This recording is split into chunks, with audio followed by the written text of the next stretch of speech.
this workshop is sponsored by Ministry and Council and under the care. And I met Adria because she was invited to be on Wendy Cooler's ministry clearness and support committee. So we've been meeting by Zoom for a long time, and today I met Adria in person. But I'd like to introduce her as a warm-hearted, caring, grounded in spirit Quaker who will bring to us today some of her wisdom that we as a meeting will benefit from. And as the morning continues on, we will see how we will benefit and apply what she is going to bring to us and take and what's the word? We'll bring to me, we'll bring to you, right? So Adria, you wanted to introduce yourself too. So Yes, but I will say just a few words. So as Joan said, I've been serving on Wendy's Ministry Clearness and Support Committee. She and I have been fast friends, and she called me out of the blue a few years ago and was like, I don't know you, but I wonder if you would be interested in collaborating in this workshop series. And I was like, this sounds very intriguing. But I will say, as much of an honor and a privilege as it's been to help Wendy, because I feel God move in her ministry, it's been really exciting to be on her support committee and see what's happening in this meeting. And to feel like I have a front row seat to some real life and growth and just excitement. And so I, you know, when the possibility came up, I was like, oh, you know, would it be helpful or would it be beneficial if I, you know, came and talked a little about spiritual gifts? Is that something that might be an area of interest? For me, the opportunity to participate with you in what the Spirit is doing in your meeting and through your meeting was, it just felt very special. And so I'm really, really, really happy to be here and to meet some of the people that I've, you know, it's like, oh, this is the meeting. And now I'm starting to know some of the individuals. And by the way, I was kind of joking. It feels sometimes like, it feels like, at least recently, Sandy Spring is manufacturing friends for export, because I just realized that, you know, Alicia McBride, with whom I serve on the ESR Board of Advisors, she's like, oh, I'm sorry I'm missing your session. I'm like, wait a minute, you're in Sandy Spring. Andrew was at a workshop a couple of weeks ago. I was facilitating at Kendall Hill. I was like, oh, you're in Sandy Spring meeting? Like, where are all these Sandy Spring meeting friends coming from? So that has just been very, very exciting. As we get started, I have my notes here. So I guess I should say I'm a member of Chatham Summit Monthly Meeting and New York Yearly Meeting. A big area of concern for me in my public ministry and in the work that I do in my monthly meeting is, how do we connect to the spiritual life and power that early friends experienced? Because I believe it's still available for us today. And then what does that look like in the 21st century in a context that's so different in so many ways? And so part of it, you know, is coming together as communities. We're not just atomized individuals, but we come together as communities. We acknowledge gifts, we discern leadings, and we come together to participate in what the Spirit is doing. So that is, you know, my hope is that today we can explore what that looks like in your context. And this is a situation where kind of I've got some questions, I've got some ideas. I can provide a structure, but the real juice has to come from you, right? Because you're experts on your community in a way that I could never be. You know, I got off the road last night and it's like, okay, I'm gonna get back on the road this afternoon, but you've lived together and loved together and taken care of each other for a long time. So that's kind of my hope for today. You'll see that we're in a circle-ish, including our Zoom folks who are definitely part of the circle as well. I guess I'll look directly at the owl. So one of the areas of my professional formation that I bring into my workshop facilitation among friends is restorative practices. And so, you know, as many of us are familiar with or have participated in restorative circles, but I'm just going to give a couple of highlights. You know, we sit in a circle so that we can all see each other, so that we can connect to each other, so that we have that sense, even in the way that we're organized in the room, of being part of a community and responsible to each other. So this is your circle as much as it's my circle. And so if something's not working for you, let me know. We will at various times be using the talking piece. I love this talking piece. Kendra already knows, this was one of my son's baby toys. Yeah, when he was a baby, and he is 8 and he is a big boy. But I love the fact that I still get to share some of that special mommy energy in my facilitation, that his teething toy gets a second life. So this is gonna be our talking piece. When we're holding the talking piece, we have the opportunity to speak. We're not holding the talking piece, we have the opportunity to listen. If we were gonna spend a weekend together, we would probably spend about 45 minutes talking about what kind of expectations and commitments we would want to make to each other in order to make sure that our time together was as fruitful and productive and safe and enjoyable as possible. But we will not be spending an entire weekend together, so we're not gonna do that. I'm gonna offer a couple of things, and then if we have anything we want to add, we can add those. And then I'll give you a chance to introduce yourself, because I've been talking a lot. So the things that I think about when I'm facilitating in friends context is, first, I want to invite friends to speak in the language of your heart. We have a huge amount of difference in experience, in perspective, in theological orientation. That is all welcome, and I want to encourage you to speak in a language that's comfortable for you. I also want to encourage all of us to listen in tongues. The fact that somebody uses language that is not your language, I want to just invite us to be okay with that. And even though sometimes feels like, oh, that's just not just a difference in taste, that's a real important difference. Yes, yes. And can we practice creating a space where those differences are welcome? Where those differences are not the focus, but are acknowledged if they need to be. That can feel destabilizing. And that's part of the opportunity that we have this morning to really connect with where we really are, not to stay at a superficial level, but to say, what's your story? How have you gotten to where you are? And what does it mean to take the next step together? It also feels important to just invite us all to honor each other's stories. So part of that means that the fact that somebody's sharing something here doesn't necessarily mean they would share the same story on Facebook or in a different context. So when somebody shares a story with you, if you want to share something out after the workshop with somebody who wasn't present, please be mindful of the context that story was shared in, and respect the fact that you were trusted with the story. And then the last one that I have is take care of yourself. So we're gonna have a break at about 10:30. Refuel on coffee, water, go to the bathroom, whatever you need. But if at some time that is not 10:30, you need to do any of those things or something else entirely, you should feel free to do that. And we'll be fine without you. And we'll be thrilled when you come back. Okay, I already know that one person has to leave early, which is fine. And we'll be just very, very happy to have that person for as long as they're able to be with us.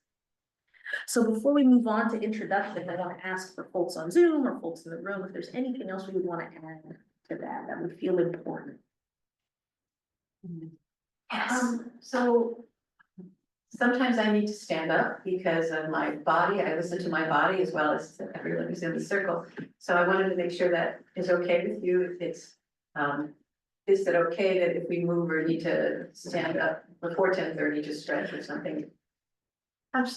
Absolutely. And we all have bodies that need varying degrees of care and, are varyingly delightful and embarrassing at times. And thank you for sharing that. So friends might not be like, oh, what's going on over there? What's she doing? And also, absolutely, please take care of yourselves. Anything else? Okay, beautiful. So I would invite you, because you've heard a little bit about me, and you, I think, all know each other, but I know very few of you.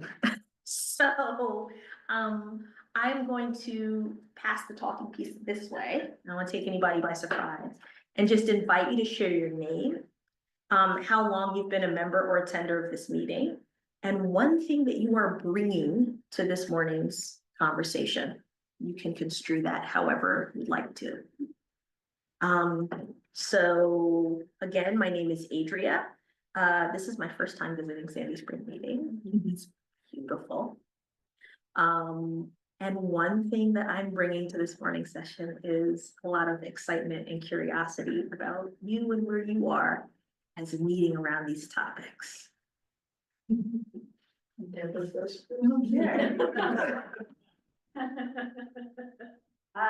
name is Deborah Bonds.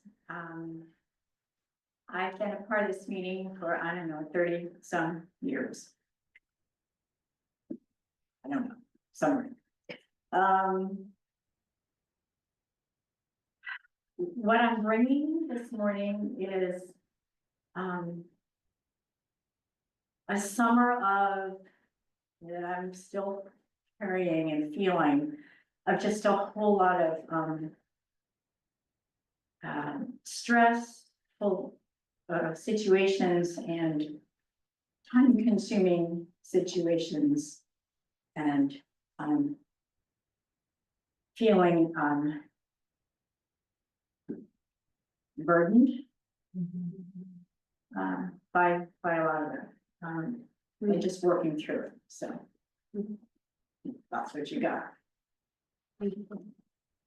I am in the circle, despite what Catherine says. And I. Do you want us to move this chair? No, I'm good.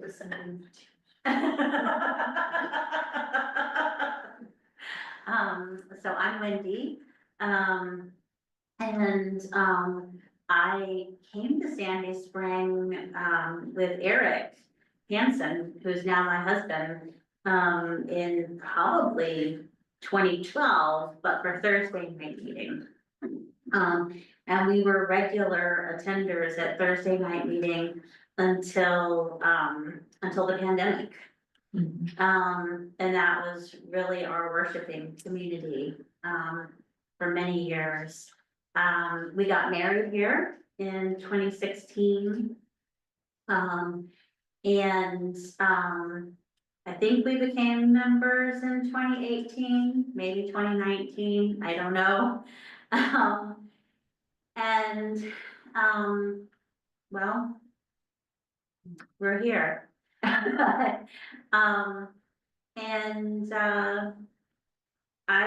feel a great deal of commitment to this meeting.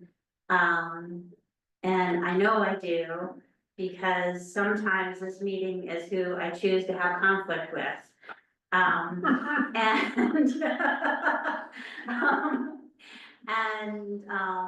This is where I choose to be vulnerable. And this is where I choose to negotiate relationships. And I feel a great deal of gratitude about this meeting's continuing desire to have conflict, to be vulnerable, and to labor together towards a greater truth and continuing revelation. We're not perfect, and I love us. And I think that that's what I'm bringing this morning.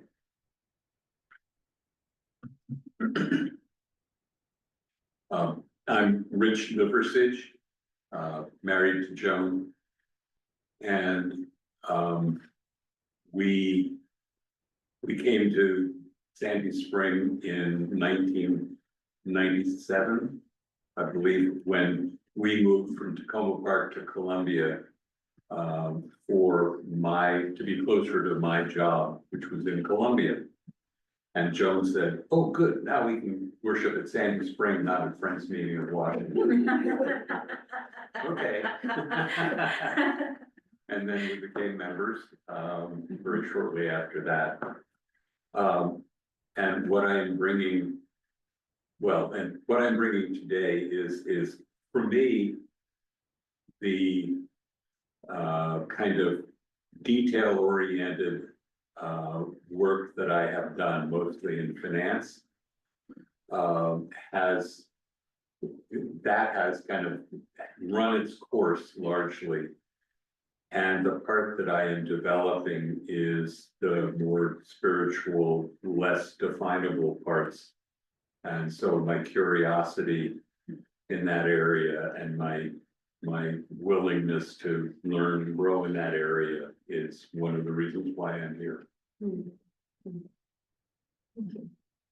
I'm Patty Nesbitt. I've been coming to this meeting probably 10, 15 years, I don't remember.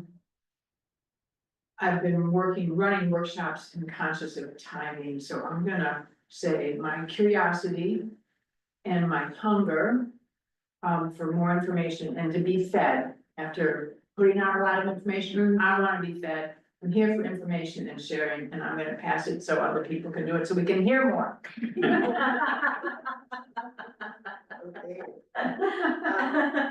So pressure. I do notice, I'm Catherine Stratton Treadway, and started coming to this meeting in 1997.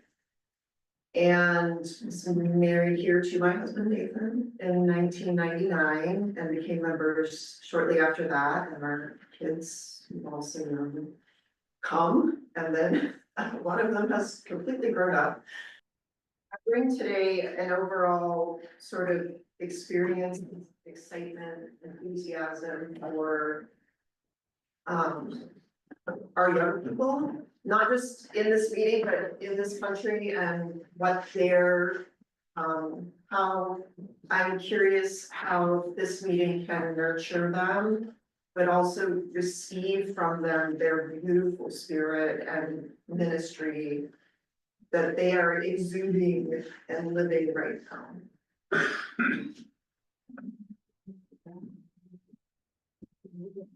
I am Mark Roush.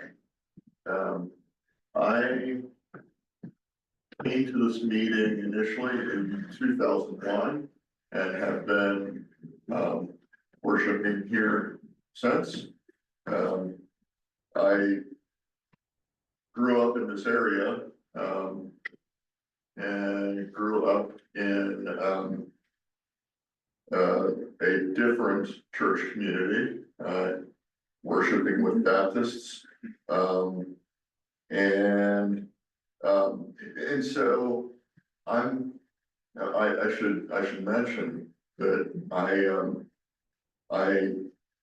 have a couple of children who are very important and grew up in this meeting and are now spread through the country, and they're very much on my mind. My dad, who is local and is not worshiping with friends, but he is very much on my mind.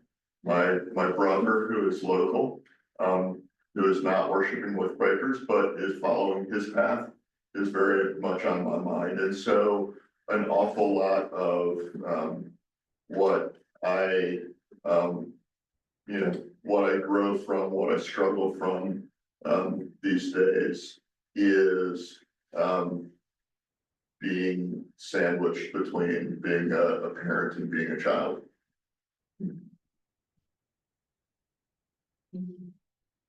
I'm Sue Scheider, and this is my second round of attending this meeting. I attended in the late 70s for a couple of years, and I resumed after a long absence in July. And what I brought today is hopeful curiosity. I hear the theme of curiosity a lot in what people have shared so far. But my hope is to share and connect more people in this chat. And Nick, we skipped over you. What we're doing. So what we're doing is we're sharing your name, how long you've been a member or attender of the meeting, and what you are bringing to this morning's conversation.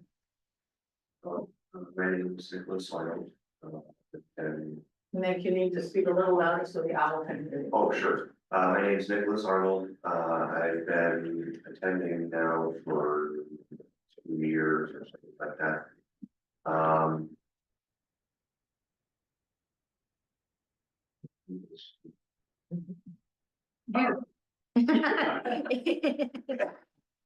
You can construe that however you like. No, I think I am mostly here out of my own curiosity, so I'll follow.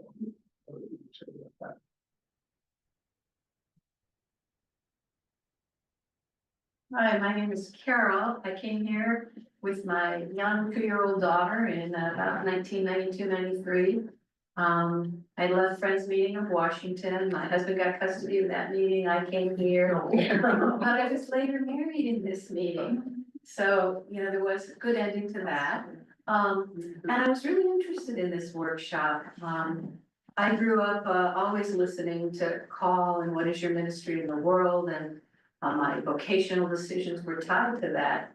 And now I find it complicated to follow that and balance my life so I can also be a fuller participant here. My calling ministry in the world takes a lot of time, including on weekends. And so I was so happy to hear that we were gonna look at how much people listen to their call and where it takes them. Because I love this meeting. There's really awesome people here. And so I'm looking forward to learning more. I'm Kendra. I've been coming to this meeting since probably 93, maybe 94. I don't know when I became a member, maybe around 2000, when I started working with the young friends in first day school, and decided if I'm gonna do that, I better be a member. So, I went to the spring term at Pendle Hill this year, hoping to become more connected with Spirit, having felt for a while that I was disconnected from Spirit.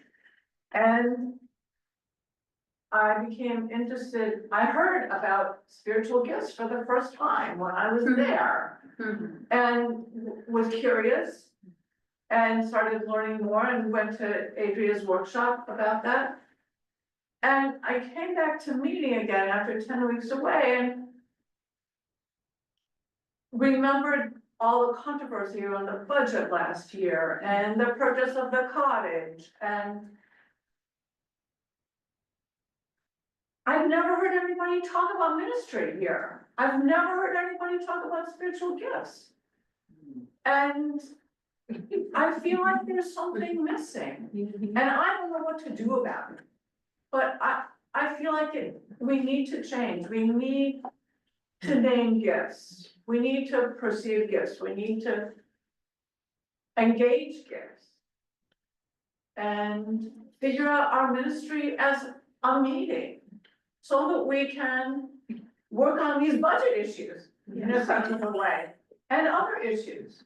And be more, I just feel like meeting feels flat to me. And, I guess that's enough. I'm Michael DeHart. I was raised by, I've been a member here, I think since 1984. I found myself working in a Quaker school, dating a Quaker woman, running a Quaker summer camp, and I said, maybe I'm a Quaker. So I applied for membership, and that's at least part of the rest of the story. I'm the son of an atheist, child of the Depression, was an orphan in that time, and so decided there was no God. So, and a mother who was the daughter of what I've taken to calling educational missionaries, working in various Methodist colleges, helping to start 2 different Methodist colleges, and so that's a gap. between Methodism and atheism. And so they decided we would become members of the River Road Unitarian Church, which seems somewhere in a middle of those two things. And I sort of like that. We did church across the street, was the religious education there. And so I learned a lot about other religions, but I didn't learn a whole lot about Unitarianism. And I'm not sure whether that was me or whether that was them, but then I ended up coming to Sandy Spring Friends School as a 15, almost 16-year-old, and I said, you know, I'm home. Total emotion. See.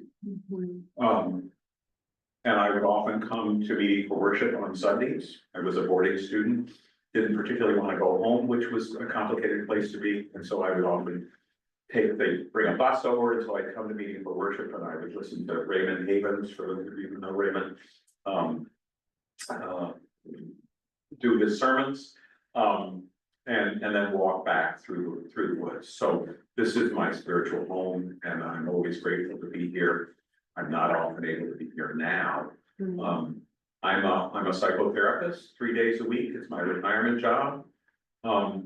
And I bring a lot of spirit into that work. I bring curiosity into that work. One of my favorite memes, I've got a little a folder of memes in my phone. One of them is everyone knows something I don't. And so that's why I'm here, because I know there are things that I will learn here today that I don't know.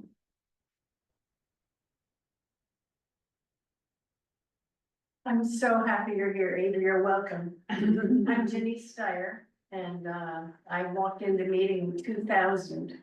There was a workshop right after I came in, and the Wild Demon drummers were there. They were really old. Like they were like in their 70s. Anyway, here we are together. About all spiritual traditions and practices. 3 of my closest friends are a Buddhist woman, a Muslim woman, and a Jewish woman. So I'm just delighted to be here, and I'm bringing an open, grateful heart. I'm Bonnie Zimmer, and I transferred my membership here about a year ago. But I've been a Quaker for about 50 years. And what I bring, I live at Francis. What I bring today is a deep sense of physical fatigue as I recover from cancer treatment this summer. And a sense that as I age, my sense of spirit moving in my life is changing. And I don't know quite what to make of that.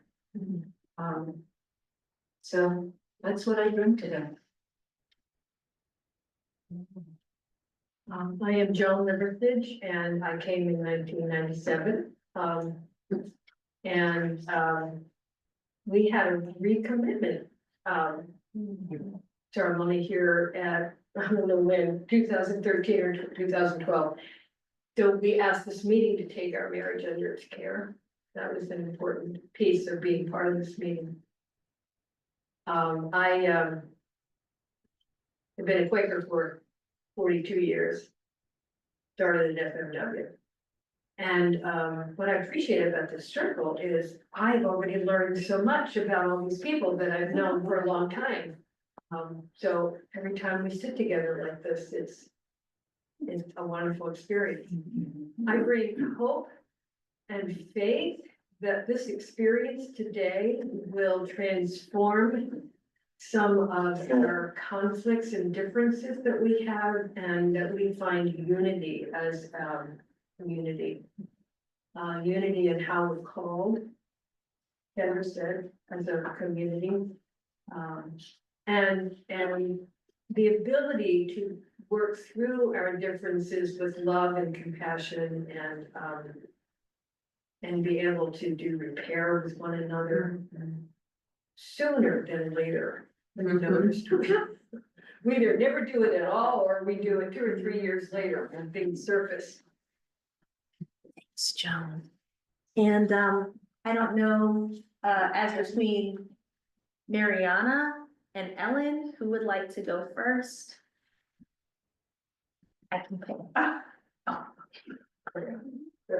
Hi, I'm Ellen Cronin, and I hope we remember to ask Jim also to introduce himself.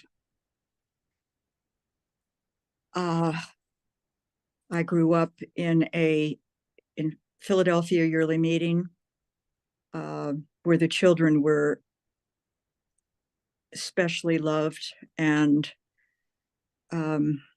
encouraged to connect with God, Spirit, as we understood. I took a 15-year break from friends and a late adolescent rebellion, and I've been at Sandy Spring since the mid 1980s, and Sandy Spring is my spiritual home. I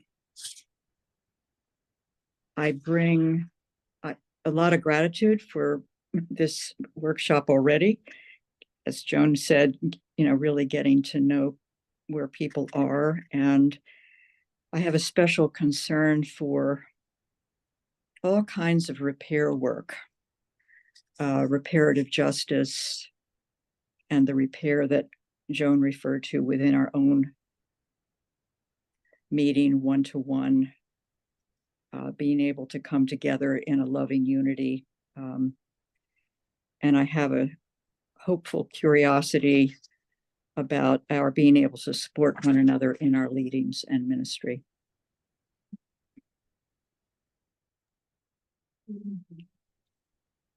I'm Mariana Garrettson, and my family has been in this meeting for generations. I grew up coming to visit grandparents and coming to this meeting on Sundays when we were visiting grandparents. I moved to the area in 2016. By the time I moved to the area, I was already sick with chronic fatigue syndrome, and mornings are hard for me, which is why I'm joining you from my bed. And that means that I haven't been able to attend Sunday worship almost at all. And 3 years ago, with the ebbs and flows of my illness and ebbs and flows in my marriage, I was coming into a really hard time. And my sister said, why don't you ask for a healing circle at the meeting? And I said, I haven't done enough for the meeting to ask for a healing circle from the meeting. And she said, bullshit. And I said, okay. And so several of the people in this group helped me and have been on my healing circle for the last couple of years. And I have been on the most tremendous spiritual journey of my life these last couple of years. And I'm having a powerful experience of sort of feeling like I'm being called to some sorts of ministries as I figure out my life with this disability. So I've not been able to be very engaged in the meeting, but would like to be more so. And I'm having a powerful experience in my own life of discerning gifts of ministry.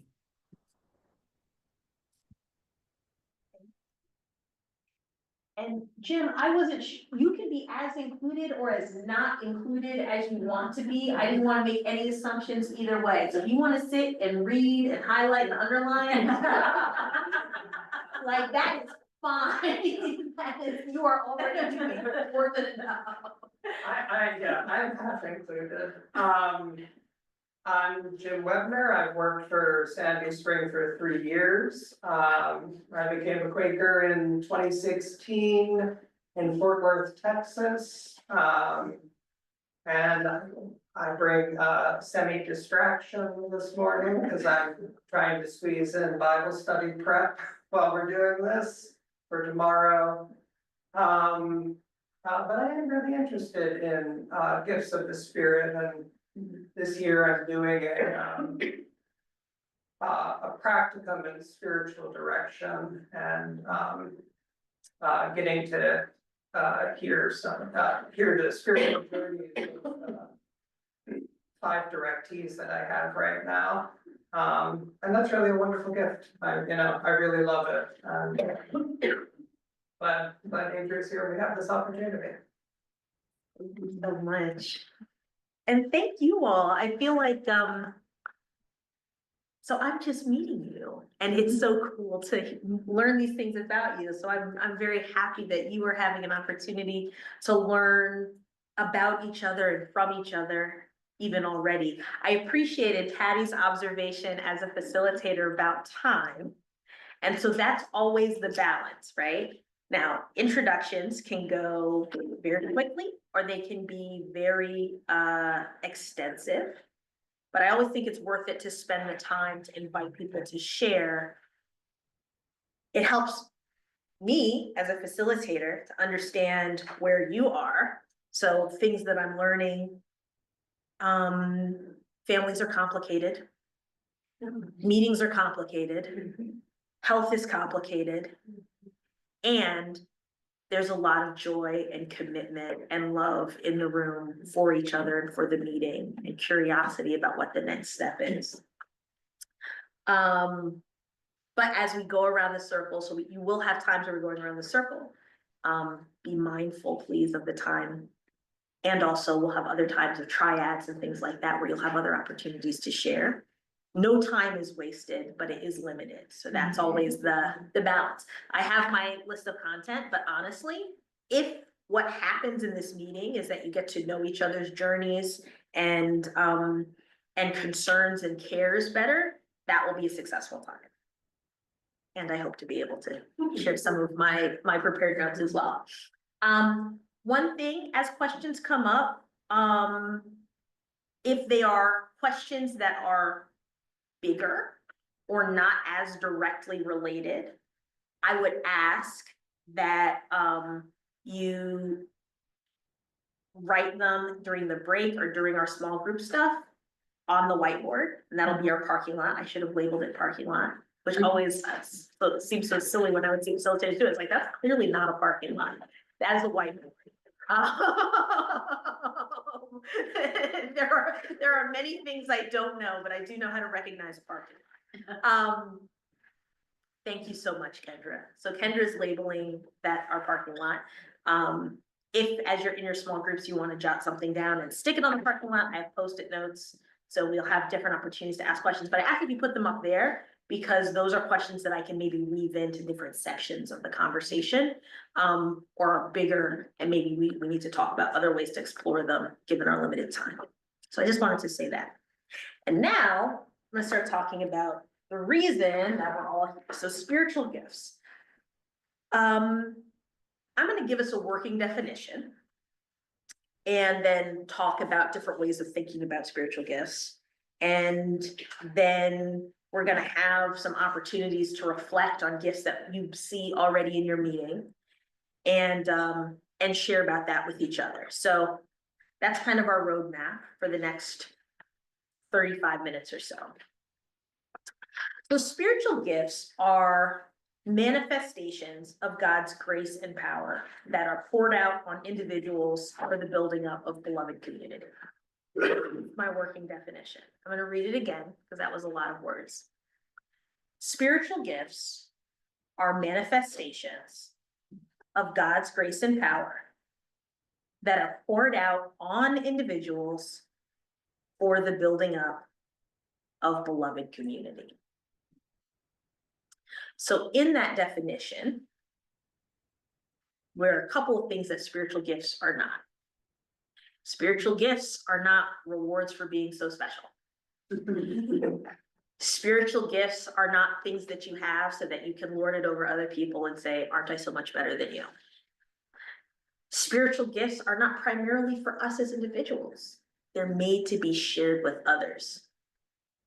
And spiritual gifts are fundamentally supernatural in their origin. There's a difference between learned skills and spiritual gifts. Big part of that difference is when and how and why we use them. We'll talk more about that. That's just a working definition.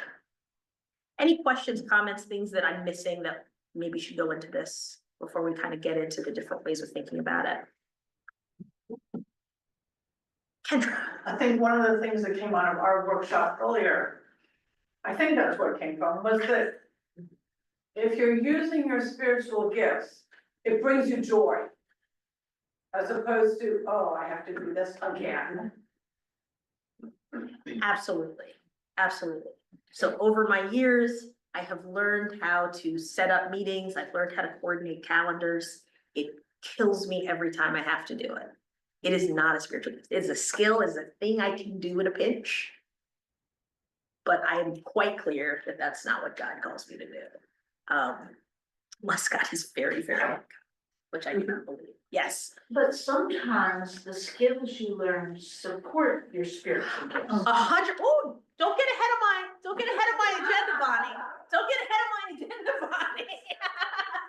So that is absolutely right. And so when we get to that point, we'll talk about how we can support each other in growth of spiritual gifts. And one way that we can do that is by identifying gifts and then pointing people to resources to develop. So I have a thing with people. Like I like people. I like interacting with people. And I've had years of training in conflict resolution and restorative practices. Mm-hmm. Those things are related. I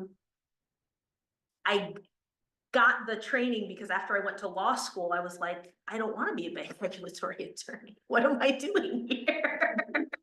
Why am I miserable all the time? Oh, it's because this is not what God is calling me to do. And so then I sought training and skills to become more effective in what I was already doing. So that's 100% true. In fact, if we're blessed, we will have opportunities to grow and to train, to refine the gifts that we already have so that we can be more effective and faithful in using them well. But we'll get there. But yes, you're absolutely right. Bonnie's absolutely right. Bonnie, oh yes, go ahead, Marina. I don't know if this is falls under your sort of description of different language and holding space for different language, but I was really struck by your use of the preposition on, that God's power and grace is on us as opposed to through us. And I didn't know if that was very intentional or purposeful or just a preposition. It was mostly a preposition, but I like, but I think that's, you know, the power of the Lord was overall versus, you know, thinking about that it's not George Fox, who's that? Is that George Fox? That's George Fox. Okay, there you go. I just need to go with my gut. So the power of the Lord is overall means something different than the power of the Lord is through all, means something different than the power of the Lord is in all. So the prepositions matter, and I like the through very much, because when we are faithfully exercising our gifts, we are God's love made real in the world. Say that again. When we are faithfully exercising our gifts, we are God's love made real in the world.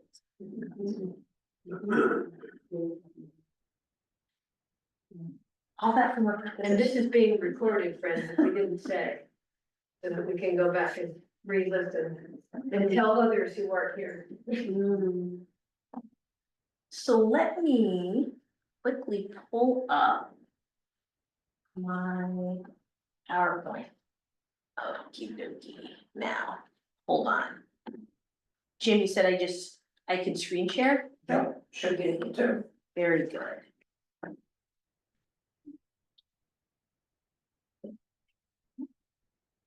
Okay, always that moment of suspense. So there are lots of different ways of looking at spiritual gifts. And we're gonna talk about, okay. Could you put it in the slideshow?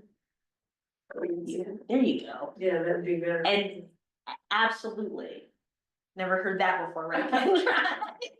Like the comment, you know, we can see it better if it's a slideshow. Okay, let's see. Yeah. There we go. Wow. Thank you, thank you, thank you. So this is what I mean when I say if something's not working, please tell me, because we can do better, we can do better. So there are lots of different models of spiritual gifts, and any one of these could be a weekend. Probably any one of these could be a week. But I'm gonna just go through a few of them, and I have. Yeah, we'll go through them, and then you folks can ask questions. I would ask right now, for questions to be about like meaning and definition, as opposed to what's the best framework. It's like, I don't think that there is a best framework. I think that the lists are all good for different reasons. And I'm rather eclectic. So some situations, some frameworks are better, some situations, other frameworks are better. But I want to just share some options so that as we go into our next section, which is thinking about how these gifts appear in the meeting, we have some shared vocabulary. So traditional Friends model, the old timey Friends model, is ministers who offer vocal ministry, either traveling among meetings or preaching evangelistically, or both. They maybe did writing as well, public writing, to preach the gospel. Elders who invited friends into greater faithfulness, ideally. Right? Ideally invited friends into greater faithfulness, whether that was in their exercise of gifts of public ministry, or whether that was friends in the meeting, in their less ideal forms, cracking the whip to make sure that everybody got in line, which is why 75 years ago, roughly 75 to 100 years ago, a lot of unprogrammed meetings laid down the practice of recording, or greatly scaled back the process of recording gifts in ministry and formally recording elders. It was largely the sense of ministry as like a two-tier membership among friends or ministers and everybody else, as well as power abuses by elders, and the sense that it wasn't a real spiritual gift as much as it was like dynastic. That those practices were either laid down or greatly scaled back in the yearly meetings that retained them, at least among unprogrammed friends outside of the conservative tradition. Last but not least, overseers. We still have oversight committee caring for the like pastoral concrete needs of the meeting community. I'm gonna pause, because for some folks, this is Quakerism 102. And for other folks, it might be first time you're ever hearing about any of this. Any questions about ministers, elders, and overseers? Okay. So then there are different lists in scripture. Romans 12 has a list. Prophecy, service, teaching, encouraging, giving, leading, mercy. 1 Corinthians 12 has a list. Words of wisdom, words of knowledge, so that's supernatural gifts of judgment or acts from the Spirit, gift of faith, gift of healing, gift of miracles. Interestingly enough, George Fox had a whole book of miracles that was like deliberately memory holds, which is kind of like an interesting thing. So it was like, oh, this will make us less credible. So we probably shouldn't talk about all this supernatural miracle stuff. Which I find interesting. I'm like, that's got levels, right? Right. It's got levels. Gift of prophecy, discernment of spirits. It's like sometimes somebody's talking to you and like the words that they're saying all sound fine, but you're like, there's something off, unwholesome, ill about what you're saying, even though what you're saying sounds fine, but there's something in it that feels off. And speaking and interpreting tongues. There are gift inventories, so I'm gonna just pop up on the screen in a minute, the 30 gifts from the 3 Gifts of Ministry book. So put a pin in that.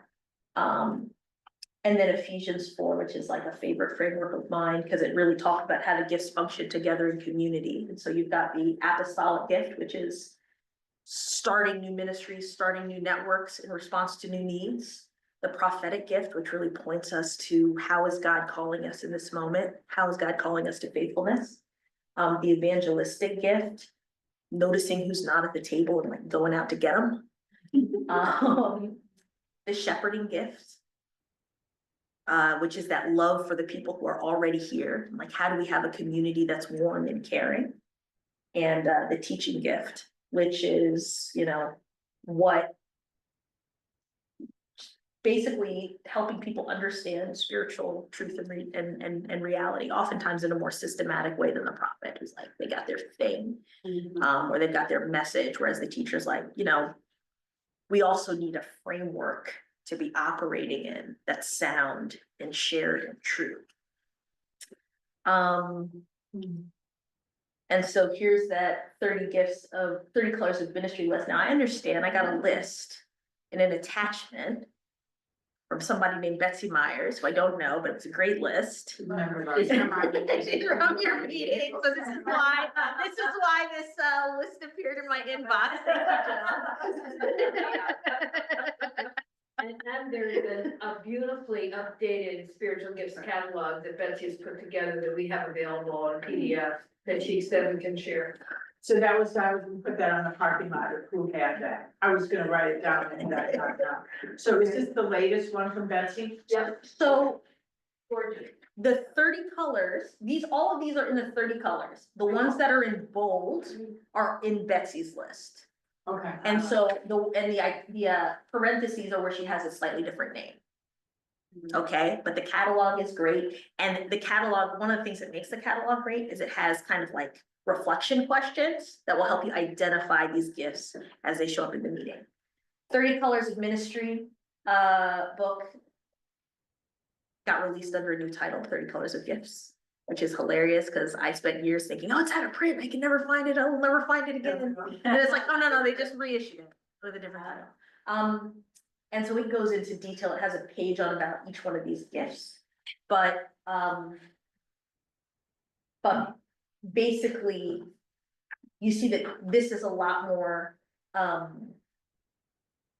there's a lot broader variety than what you see in the scriptural list based on kind of what we see in life, right? There are people who are skilled artists and gifted artists, and then there are people who use their art to connect, to invite us into connection with the spirit or as an expression of their connection to spirit. We're talking about that difference between a gift and a skill or a gift and a talent and like a natural talent. People who use craftsmanship, they either make or fix things in order to offer that to the community. Gift of giving. So there's some people who, you know, they have these profiles of these, you know, they'll be like a second grade teacher or like 2 second grade teachers who've been married for 30 years. And then they like give away $1 million in scholarships. And you're like, one, where did you get this $1 million? And two, wow. Those people who give with that joyful spirit, are like, wow, you're really, and they love to do it. And they love to offer their resources to others, very similar to the gift of hospitality in a different way, creating those welcoming spaces. Gift of mercy often looks like business. The gift of knowledge and the gift of teaching sometimes get confused, but the difference is that teachers actually teach. The gift of knowledge, you just know.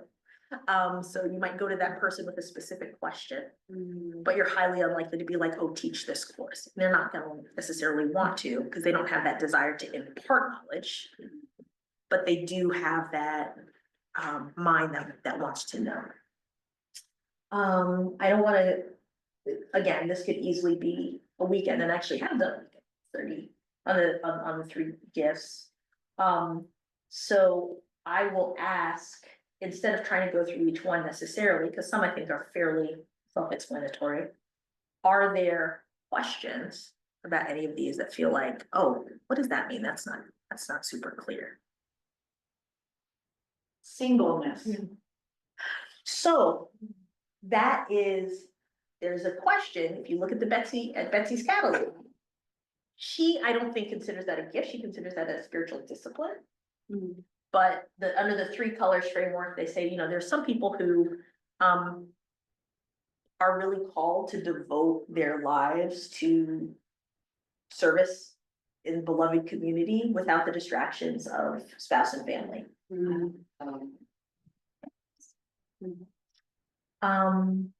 Any other questions? I'll just say, I have another catalog that I'll send to Joan, and maybe she can send both of them out.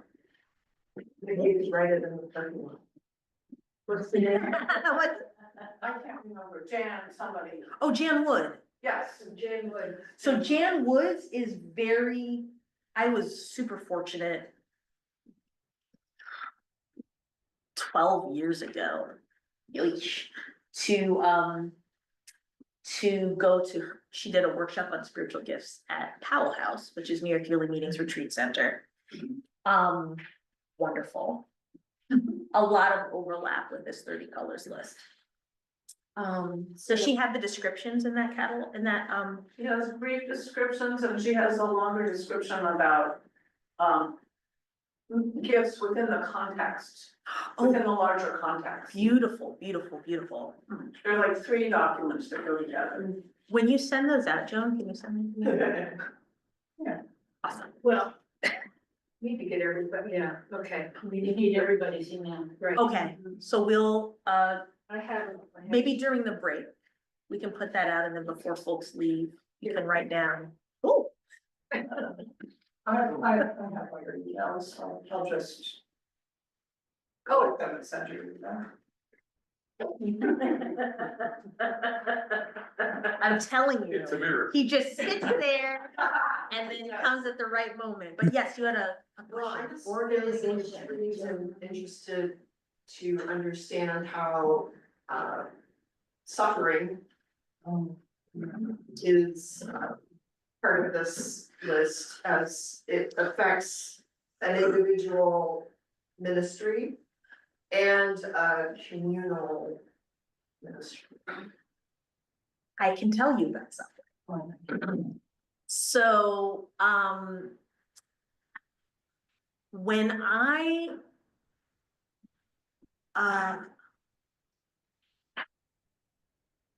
when my son was a little bit under 2 years old, I was already super burned out at the big law firm in Midtown.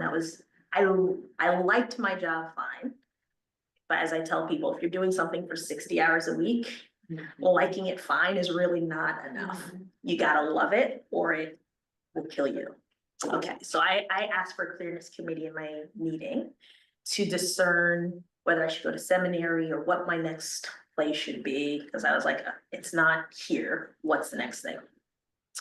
So we were talking about whether I should go to seminary. One member of my clearness committee was like, well, you know, it might be, seminary might be the right path, because I've been talking about chaplaincy, I've been talking about spiritual direction.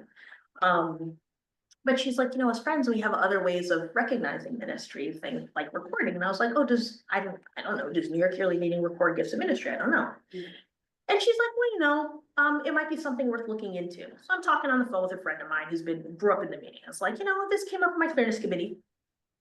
Is there someone that I should talk to about this? And I don't even know, do we even record gifts of ministry? And she's like, oh yeah, you should talk to so-and-so on MNC. So I emailed so-and-so and I said, hey, you know, this came up in my clearness committee. I was just wondering, like, does New York Yearly Meeting have a process? Do we record gifts of ministry? Is this even a thing that we do? Because I know some yearly meetings do and some don't. And, you know, so-and-so suggested that I talk to you about it. And so we're at meeting for worship. She kind of takes me aside after meeting, closes the door to the library and dresses me down. I left the meeting in tears or close. I'm so disappointed in you. This is a, you know, really a lack of maturity on your part. You know, it's very out of line to ask to be recorded. I'm like, I'm not asking to be recorded. I'm asking if we have a process because this came up in my clearness committee. What is happening? I later found out that many people would have left the meeting over that. I was devastated because she was somebody I really, really looked up to, admired, was like, how can I be like you when I grow up, kind of thing. I'm still emotional about it. But the fact that I could take that painful experience and then leverage it in, as I continued my spiritual journey, and use it as like a teaching moment in a context like this. Mhm. Gift of suffering. Transformation, Exactly. transforming suffering, Exactly, redeeming suffering. redeeming. I mean, I thought of Job. Sure. No thanks for this ministry of suffering. I'd like to send that back to the kitchen. Thank you. That is not what I ordered. I wanted the meatloaf. Thank you, Wendy, sorry. No, I'm sorry. I just teach. I actually had something to say about suffering that, so yes, I understand, I hear that experience and, that resonates. And also, I was thinking about, the people who, in my work, people call me because they're suffering. It is a gift to me, sometimes it's a burden. Sometimes I suffer, as a result of other people's suffering, but it's also a gift to me to be invited in to someone else's suffering, to have the opportunity to be curious about their suffering. Just yesterday, I was on a call with someone who's probably 15 years younger than I am, and she was really considering leaving her meeting. And I know her meeting. And it was not my role to tell her not to leave. But it was my role to say, I will not abandon you. And I think that that's what she needed to hear. Like, it was like the air changed between us when I said, I will not abandon you. Because what she was suffering with was feeling abandoned by her meeting and wanting to run away from this pain. But her gift, it doesn't sound like a gift, but the gift she had been given in really feeling what it was like to be in her meeting and having words for it and having an elder, 15 years older than she is. I'm an elder in her life, like many of you are an elder in my life. Having an elder she could go to and share in that created something new. It was like from the suffering was creation and the opportunity for rebirth. And so that is one of the ways that I see suffering being a gift, is not suffering alone, suffering in solidarity, and the creative power of finding the right person, people to reach out to.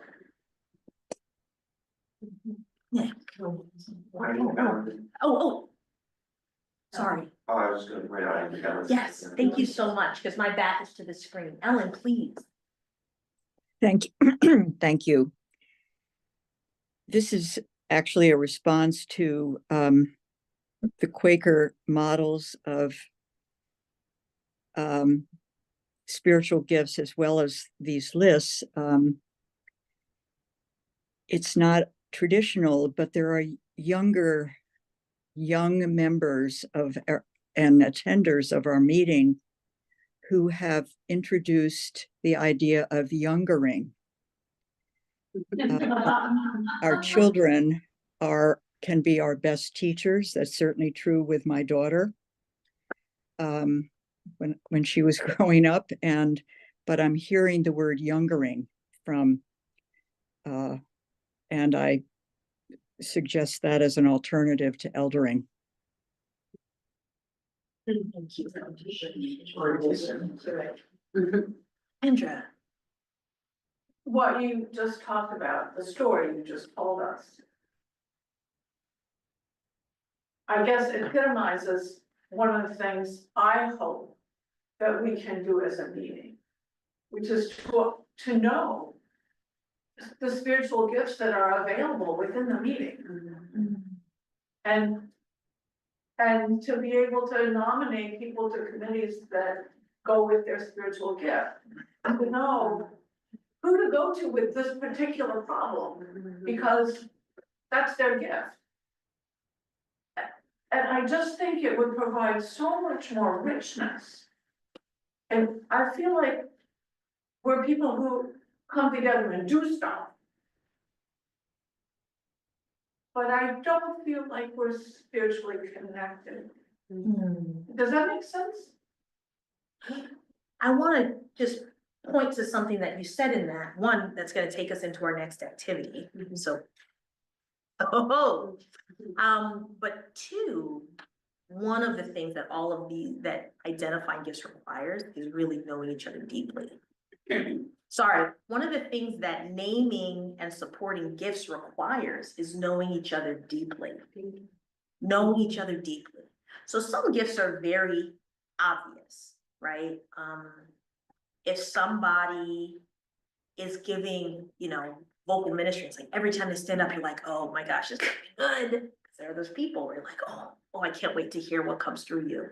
Through you, appreciate the attention to the preposition. I can't wait to hear what God says through you to us. This is gonna be great. It's a gift exercise in a public way that you can see, that's kind of more obvious. But you'll see a lot of these gifts are not as obvious. So like that, missionary gift, and what they're really talking about in the 3 colors for missionary is like cross-cultural communication. Can you translate spiritual concepts from your culture to another culture in a way that is heard and understood? Okay, that's a gift that you're not necessarily going to see in the meeting if you share the cultural context of the person with the gift. People outside of the meeting will see it, but you won't see it unless maybe you travel with them in ministry or they're offering a workshop and you go and you're like, oh, this is a evangelical church, and yet you're talking about things that I recognize from our Quaker meeting, and they're actually getting it. That's amazing. Or gifts of the gift of helps, you know, or assistance. A lot of those times, people who are really gifted and saying like in recognizing you have a need, how can I help? You have a ministry, how can I facilitate to magnify the impact of your ministry? People are just like, oh, they're so nice. They don't necessarily realize like that's a gift. That's a gift. And so we have to know each other maybe more deeply than we often have time to. I'm just gonna say a little bit more about spiritual gifts, and then I'm gonna release you into your triads. Oh, whoa. Slow down here. Slow down here. Okay. The Ephesians 4 gifts, like I mentioned before, the apostle, the prophet, the evangelist, the shepherd, and the teacher. I find this framework helpful because because it really takes the gifts. It's very clear on the connection between like the individual gift and how it impacts the community. And so those people with the apostolic gifts, forming new ministries, forming new initiatives, creating new networks, are energetic. They encourage us to be responsive. People with the prophetic gift encourage us to be faithful, to take leaps of faith. I know this is hard, but I feel like this is where God is calling us. The evangelist reminds us that like sometimes welcoming in new people is hard. It disrupts the dynamic. If we like our community, new people can be threatening. And also, the good shepherd isn't the one who, you know, hangs out with the 99 sheep and says, you know, forget you, lost sheep. Good luck. Don't let the door hit you on the keister on the way out. Like, that's not the good shepherd. The good shepherd is the one who goes out and finds that lost sheep. The shepherd is the one who cares for, who, you know, encourages that environment of caring. And the teacher is the one who keeps us grounded in a tradition, in a faith, and not just like a bunch of people doing their own thing. And so there are all these different gift lists. I'm gonna go back to the 3 colors list because it's pretty. Yeah, absolutely. The apostle would be Annette Breland, who started 2 French schools. In case you don't know her. Okay. So I'm gonna go back to this list because this list is very inclusive. So what I want to do, I'm gonna set my phone timer. Leaving this gifts list up. But I'm gonna set my timer and give you 5 minutes to look at this list and think about the people in your meeting and in your committees who you served with. Can you identify anybody who's got these gifts, like as many as you can? Okay, it doesn't have to be with 100% certainty, but just like, oh yeah, that person, oh yeah, that person. All right, I'm gonna start the timer now, we got 5 minutes. It's okay, this is just a taste, this is just a teaser. 30 is a long list, and so we're not expecting you to have like a person for each gift or a gift for each person. But just as a way of starting to get started. So I wanna invite you now. It's okay if you don't feel finished. You should not feel finished. You should not feel. I hope they keep growing, so we're never. So I'm gonna invite you now with, I'm not gonna count you off because we're all big kids, we can do this. But I'm gonna invite you to get into groups of 2 or 3. Because we don't have quite the right number for all triads, 3 preferred, 2 in a pinch. And share your list with each other. And share your experience of writing the list. And then if anything else, any other names come up, you can jot those down too. No one's collecting this. But I want you to have a chance to share kind of what it was like and any names, any additional names that arise. I'm gonna start my timer. So how was that?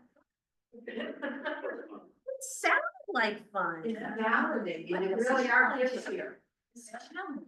There's more gifts than we can even name, or I mean, I'm so much, but once I started to think about it. It's just. So now, Debbie, I hear you saying a little bit, it was, so you said, Patty, it's validated. We know we have real gifts in the meeting, which is exciting. But you were saying it was challenging. Yeah, I mean, this sea of names and faces just sort of kept, you know, and I'm thinking, I'm missing people. You know, that I know are important, and I was like, there was just sort of this sea of names and faces, and try to sort through it all, because there's so many gifts. And Yeah, I needed to look at the members list. Because I have a hard time recalling names, you know, that's, it was so to me. If somebody else mentions the name, yes, I agree with that, yeah, but not to bring the name forward and say, belongs on the list. So one of the things that is like, it's a good thing no one person has the responsibility for all of this, but what would it look like to come together and kind of take responsibility as a meeting for noticing gifts in others? Yeah, Kendra. well, just the power of different points of view at the same time, because we each have a group of people that we know. Right. More or less well. No, I don't think any of us knows everybody in this meeting really well. It's a huge group. So that's really echoing what you just said. And so not just having somebody is known by everybody. Somebody is known by, everybody is known by somebody. Everybody's known by somebody, but also to have multiple people reflecting on the same people and being able to share their different perspectives. Mariana, Ellen, did you have anything? How was it in your group? I was just going to comment on that in particular. You know, I said, wow, it was really hard for me to think about identifying somebody else's gifts. And then I said, these are the gifts that I identified for Joan Liversidge. And Ellen said, those are the exact same 3 things that I had written down for Joan Liversidge. Wow. That felt really powerful. So. Okay, thank you for that. There was like an energy in the room as you were talking, and so now I'm like, oh, what do we do with this energy? So I'm gonna ask Michael and then Kendra, yeah, go ahead. I found myself and find myself wondering how interesting it would be if as many meeting members we could get together. And then in that workshop-y kind of way where you say, okay, everybody who feels like they have a gift, so that we are asked to identify our own gifts in listening, in healing, in art, would gather together and have certain spots for, and then move from one spot to another, like what's another gift that you feel like you have? And people would sort of see, okay, I'm with my people around listening, I'm with my people around organization, as we move through it. And- So a suggestion for a follow-up might be to take one of these lists. You will have all gone through this experience together. So maybe there are a few people who might want to share from one of the catalogs, the different descriptions, and do a two-parter. One, where you practice identifying gifts in each other. And maybe that looks like index cards with different members' names on it. And you can just like pass the cards around and write down like, oh, what do you identify? Or like put a check. If like 4 people put a check next to prophecy, I give prophecy. And share that back with each other. And then the next part might be if you feel like you might have a gift or you'd like to explore that, because there are some of these gifts. I think when I did the 3 colors gift inventory, what's nice about that is that it does 5 active gifts. How is God already using you in your community? And then it does 5 latent gifts. What are things that maybe you should explore? Because maybe if you stretched yourself in that direction, you would find that you have a gift. My top gift was evangelism. I had lived in Georgia for a few years, and my experience of evangelism in Georgia was waiting in the lunch line for my turkey tetrazzini and getting tapped on the shoulder by somebody asking me if Jesus Christ was my Lord and Savior. And I was like, I literally just want lunch. I just want lunch. I don't want to be having this conversation right now. I am from New Jersey. This is not how we interact with each other. Okay, that was just my, and so when I got that as my top latent gifts, I was like, absolutely not. And will not be speaking of this further. And also was completely active. Yeah. So sometimes maybe you have the gift and there are other reasons why you're like, okay, it either you haven't had an opportunity or you have your own kind of stuff around the gift. So it could be very beneficial to invite people to explore. It's like, oh, you know, maybe this gift gives you like a weird feeling. Maybe you should be talking to those people who are exercising that gift and see if it's as weird as you think it is. Shouldn't sound like that. See if it's different than how you thought is what I meant to, how I meant to put it. So just to ask a very like realistic, how are we doing question? Do we need a break now or can we go till 11? If we need a break now, that's okay. A couple people are taking care of themselves. So that let's just go a little bit more because I want to close out the portion on gifts before we, so that when we come back from the break, we can get through these administration. Yeah, absolutely. When we did spiritual gifts at Spring Farm, we had the Jen Woods list and people each went independently and checked off what they thought different people had. And when I looked at my list, I realized that there was a lot of agreement. When I went back a month or 2 later, I realized a lot of those things were learned skills. So there needs to be sort of a check-in by somebody, you know,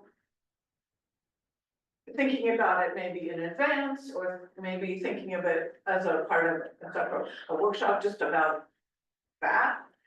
So when I did the weekend workshop, and that was in the context of Friends of Jesus Fellowship on spiritual gifts 8 years ago. What we did is we sent out the list along with we sent out the spiritual gift inventory. There's like a check in the 3 colors of ministry book. There's like a questionnaire. It is insane. It's like 120 questions. It's a lot. But we sent it out in advance and scored it in advance and sent out the results in advance so that when we came back together, we could focus in, break people into groups with similar gift clusters, and they could have that kind of connection. So depending on, you can kind of do as much. There is no upper limit to the amount of energy that you can put into this exploration. The question is kind of what's the relative balancing. So there is some benefit in doing that work in advance. You have a wonderful benefit because you're a meeting. You're not coming together for a workshop where you're like, we have 3 days to get it all. Do you wanna, if 2025 is gonna be your year of naming and lifting up gifts, you could do it all year long and go amazing places with each other.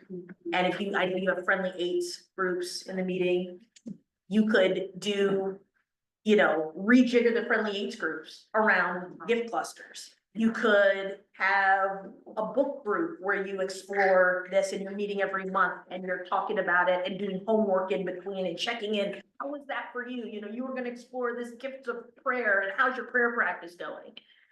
There are all kinds of things that could happen. Yes. Adria, when we serve on nominating committee, it's an amazing opportunity. Because we sit there, 4, 5, 6 people, and you wonder about people and their gifts.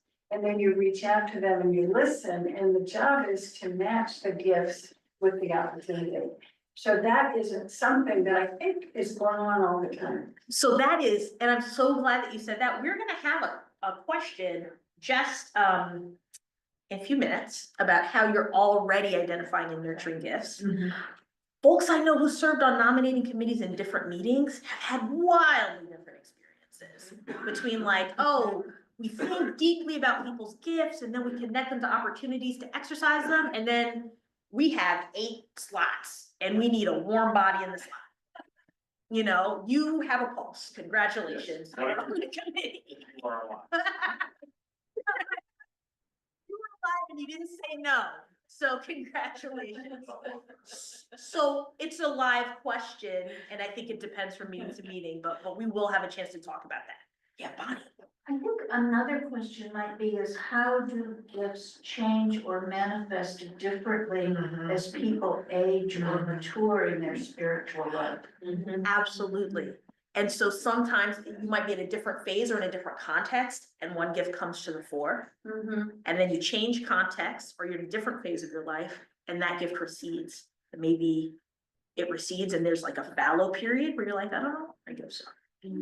Or maybe something else comes forward that you wouldn't have otherwise expected. And so I think that's a really important question when you talk about, there, you know, friends, we love our flow charts for some reason. There's a flow chart on like the life cycle of ministry that I think also applies to spiritual gifts. And one phase in the life cycle of ministry is laying it down. And it's okay to say that was a gift that was manifested at that time in my life. And it isn't now. And that doesn't mean that I did something wrong. And it doesn't mean that I'm less than I was. It just means I was there then and I'm in a different place now. Sometimes I think if you have exercised gifts and received external validation, or even just that feeling of like faithfulness of like, oh, I did the right thing, we could become very identified with the gifts that we're carrying. But the gifts are always on loan and they're not for our benefit. And as long as we're doing what we can do in a faithful way, then we're more than enough. Yeah.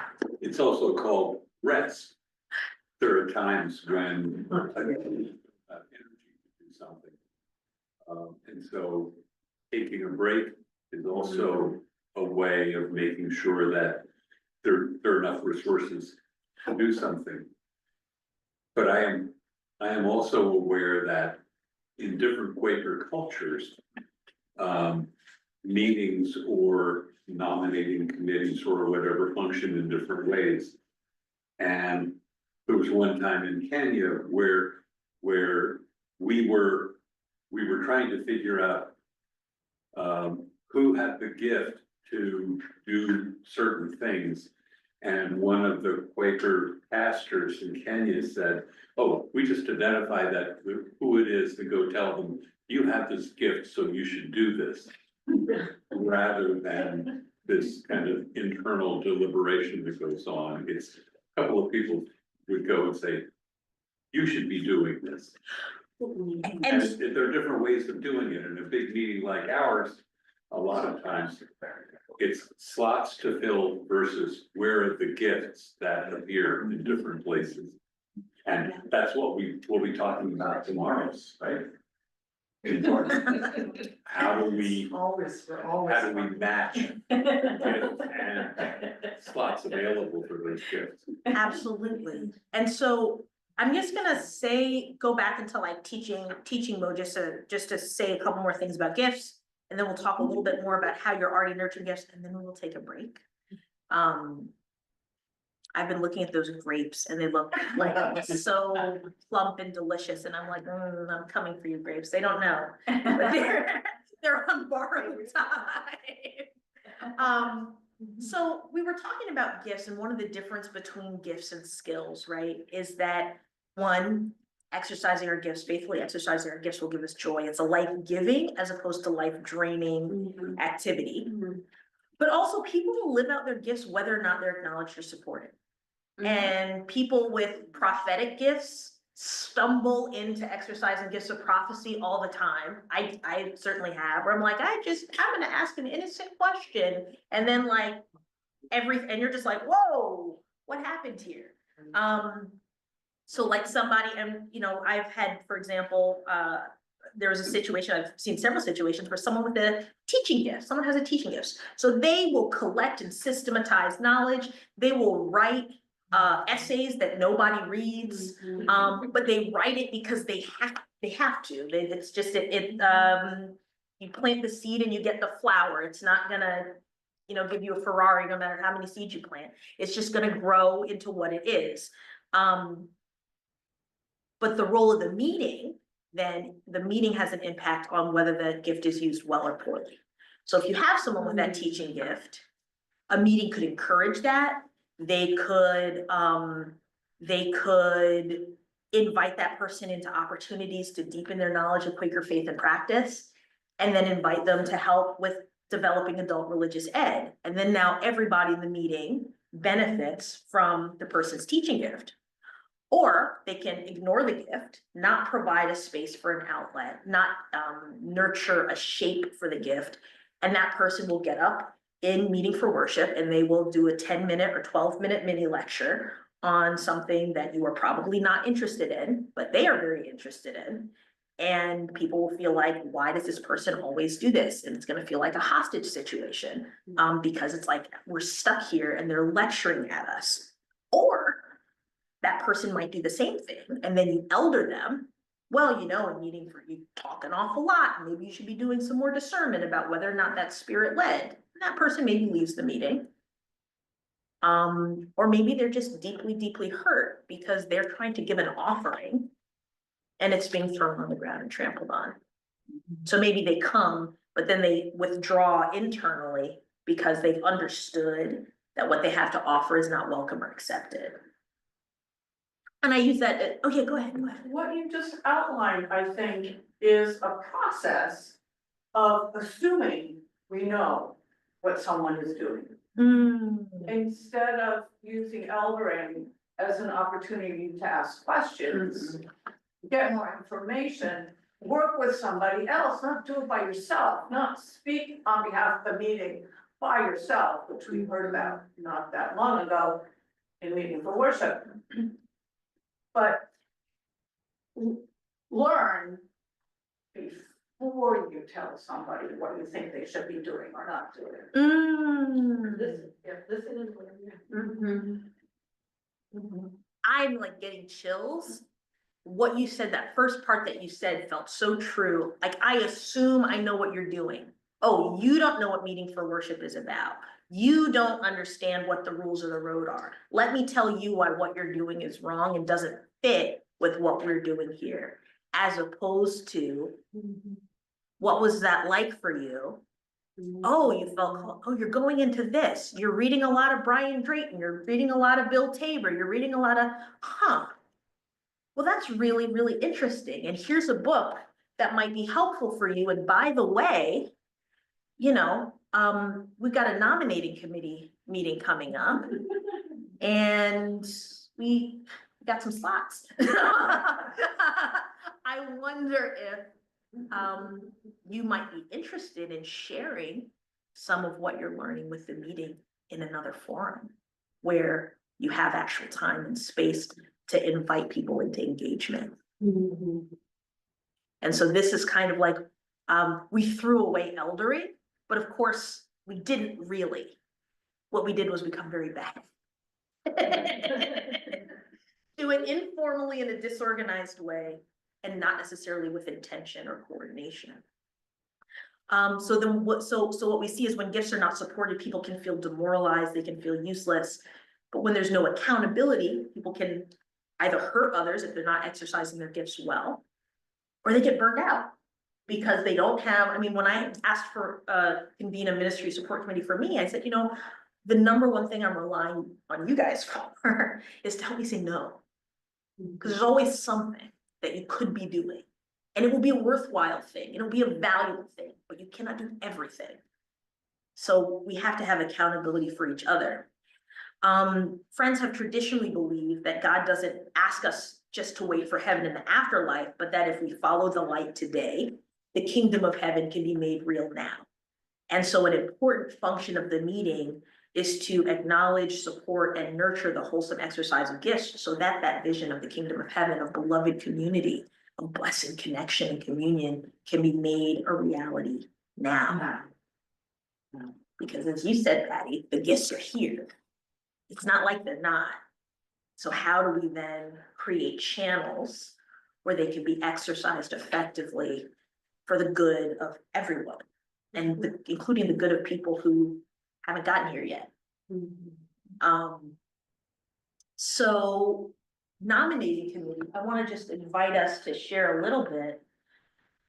Nominating committee was named as like one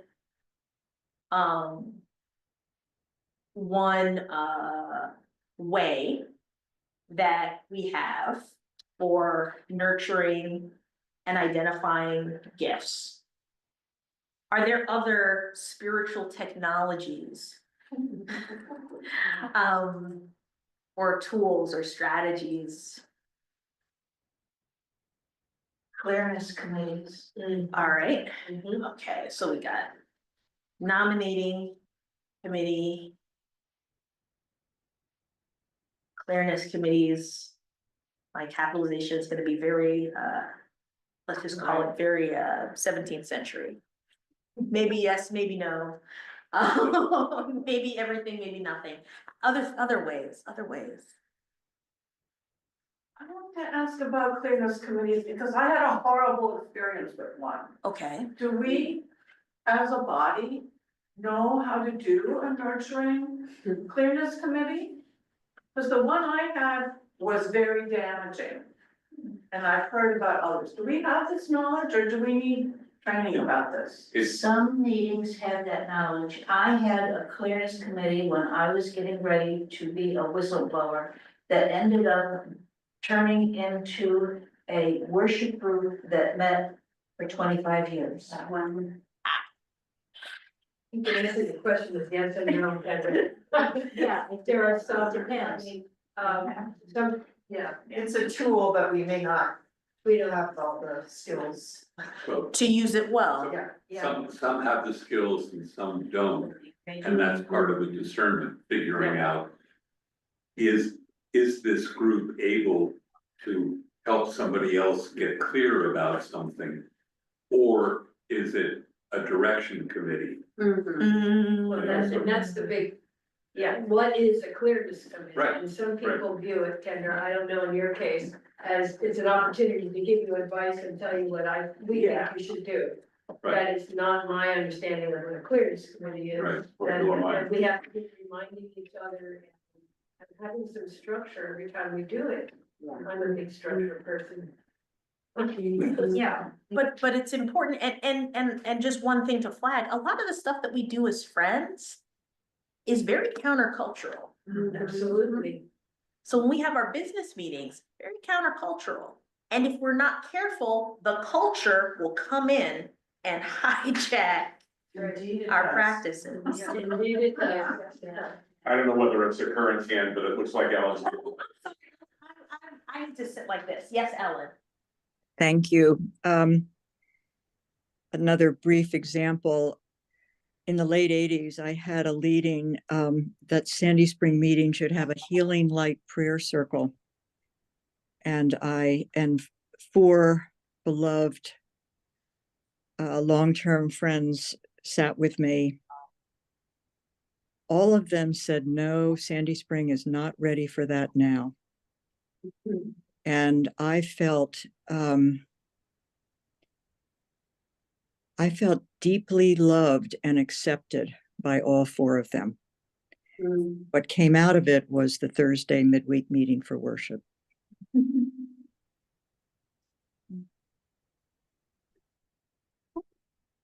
So you see how these topics, we're gonna have our break, and I'm just like, how is it already 11? We're gonna have our break and then we're gonna come back and talk about leadings, but you see, these topics, they're not like bright lines in between them, they flow into each other, gifts, leadings, ministry, support. Did you have something, Michael, then? No. Okay, yeah. On this question, it's really basic, but simply getting to know each other. Yeah. You know, if you don't know somebody, you don't know what their gifts are. So opportunities to get to know one another more deeply. Seems just pretty basic. Well, but that's really difficult to do in a large meeting other than with whatever your kind of group is. You know, it's a large meeting balkanizes to some extent, you know, it comes together in small groups. But looking for those opportunities. Yeah, So maybe, Well, I was thinking, because it's not along the lines of what Deborah and Richard just saying, our fellowship time after meeting with a simple meal has become more intentional about, yes, we can stay here and learn from each other after worship, because in the worship experience, we hear few messages, but then it's afterwards that we can meet each other more deeply and share more superficially and deeply. That's what each other. And that's part of the role of adult religious education Yeah. programs that we're running on the 2nd and the 4th Thursdays. Yeah. Adria, every time somebody shows up for a meeting, a newcomer, that is a huge opportunity for us. And I've been able to reach out to a couple of people that don't come here anymore. But still, just reaching out to newcomers and saying, this is who we are, and getting to know them is such a wonderful way to give them an opportunity to either come back or understand us. absolutely, and thank you for saying that and for being proactive in that. A lot of meetings struggle mightily with that, so it's awesome that folks are being intentional. I'm gonna go to Wendy and then Kendra. Yeah. Well, I'm glad that we're doing this kind of imagining, because, the only thing I could say we currently do is we have a nominating committee and we know about clearness committees. And so, yes, we know what they are. And actually, to your point, Deborah, about the sort of, I feel like in order to do a good job of identifying and nurturing gifts, we have to be curious about our own culture. I think that, you know, what we're talking about in this space and what we've talked about many times when you weren't here, Adria, is, you know, that we do things to each other to prevent the expression of gifts. That, you know, we are a part of the outside world. I know I am. And so, you know, having more religious education, having more spiritual deepening experiences that open us up to see things about ourselves that maybe we see the outline of, but not enough of to really address yet, is a step towards identifying spiritual gifts and moving forward. Well, and if, not to take too much of our time before our break, but so I only met all of you in the last 2 years.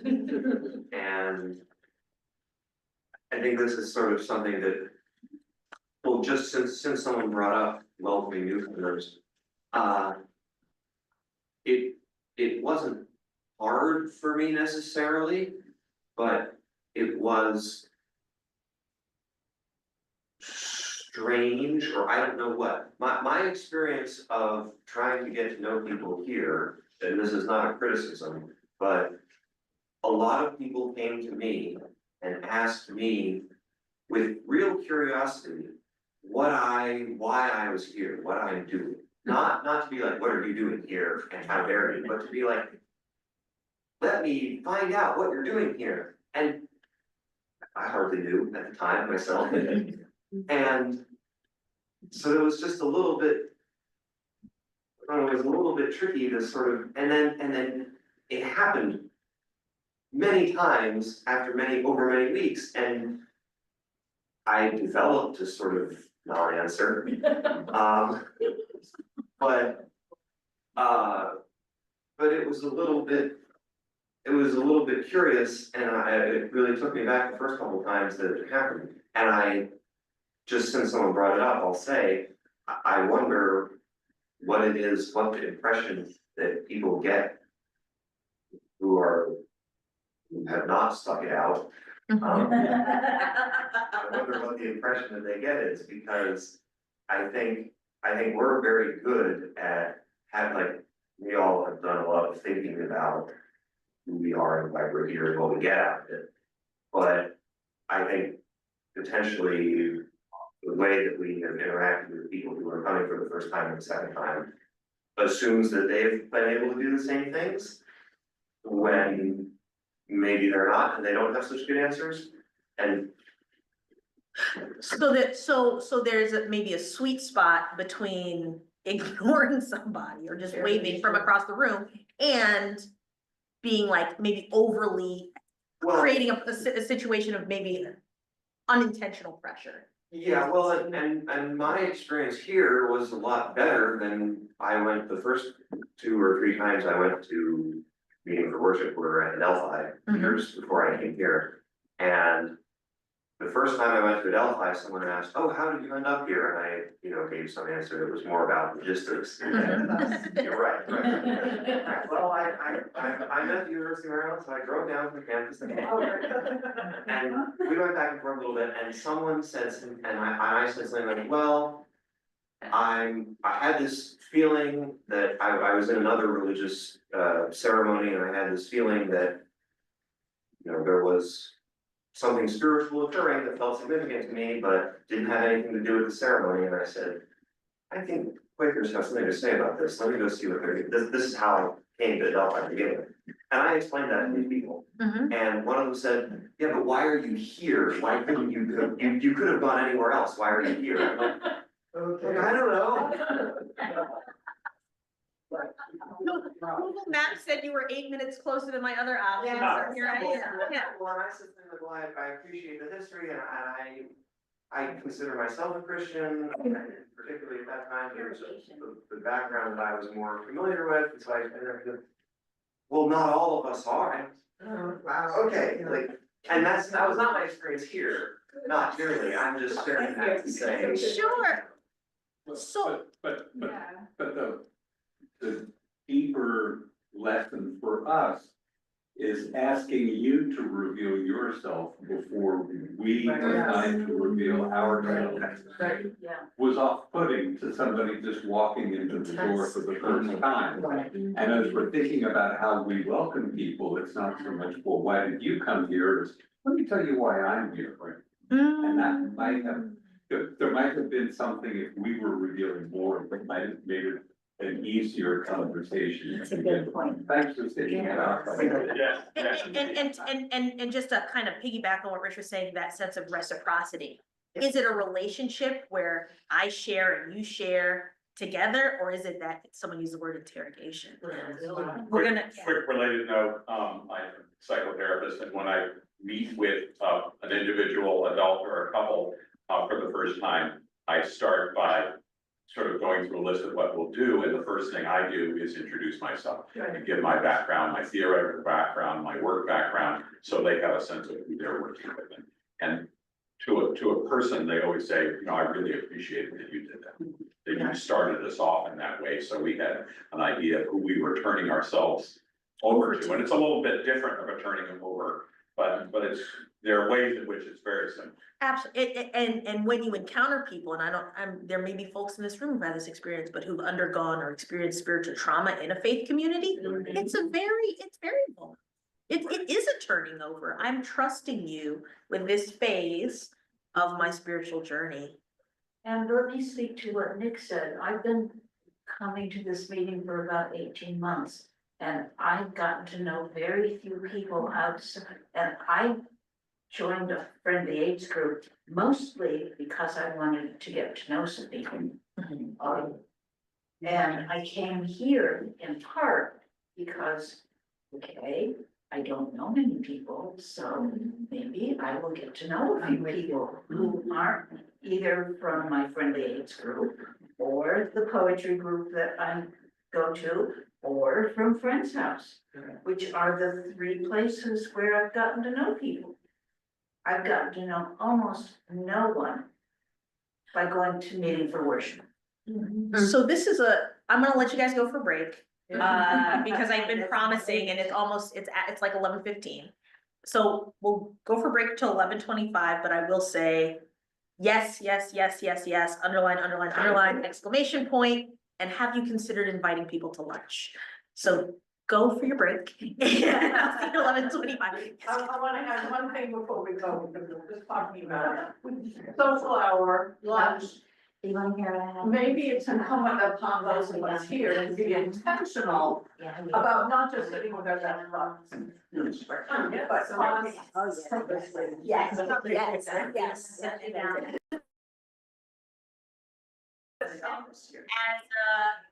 And welcome back. Oh, thank you, Jen. Well, maybe I can, I have to leave. So I'll share this with Joan, but I just put this up here as some ways to affirm gifts in others. Some sentence stems that you can complete, but that might give a way to practice recognizing and affirming gifts in other people, because we don't, in my experience, often have this as a habit. And so we gotta kind of build our muscles in that way. And by the way, this is not unique to Friends. There are lots of faith communities that might like acknowledge that spiritual gifts are a thing in the abstract, but not necessarily be intentional about naming and affirming them. So. In a way, this is a reflection of our time and culture. Yes. We're taught really to criticize. We're not taught to reinforce positive behavior. Which is much more constructive. Absolutely. I read a book that really changed the way that I thought. It was called Practicing Affirmation, and the subtitle was, I don't remember what the subtitle was, but it was basically affirming others and what God is doing in and through others as a spiritual discipline of community. And the author made the point, like, if you ever read the New Testament, you see like Paul's epistles to different churches. He's not writing them because everything's going great. He's writing them because they're marrying their stepmothers. Like it's like gnarly stuff. But he invariably starts like, why are we, do I have to tell you this? And the answer is yes. Yes, you do have to tell them that. Paul, for some reason, they did not realize that marrying their stepmothers was like not okay. But he always starts with, I give thanks to God for you because. I'm about to tell you about why you can't tell poor people to sit on the floor and rich people to sit on the chairs.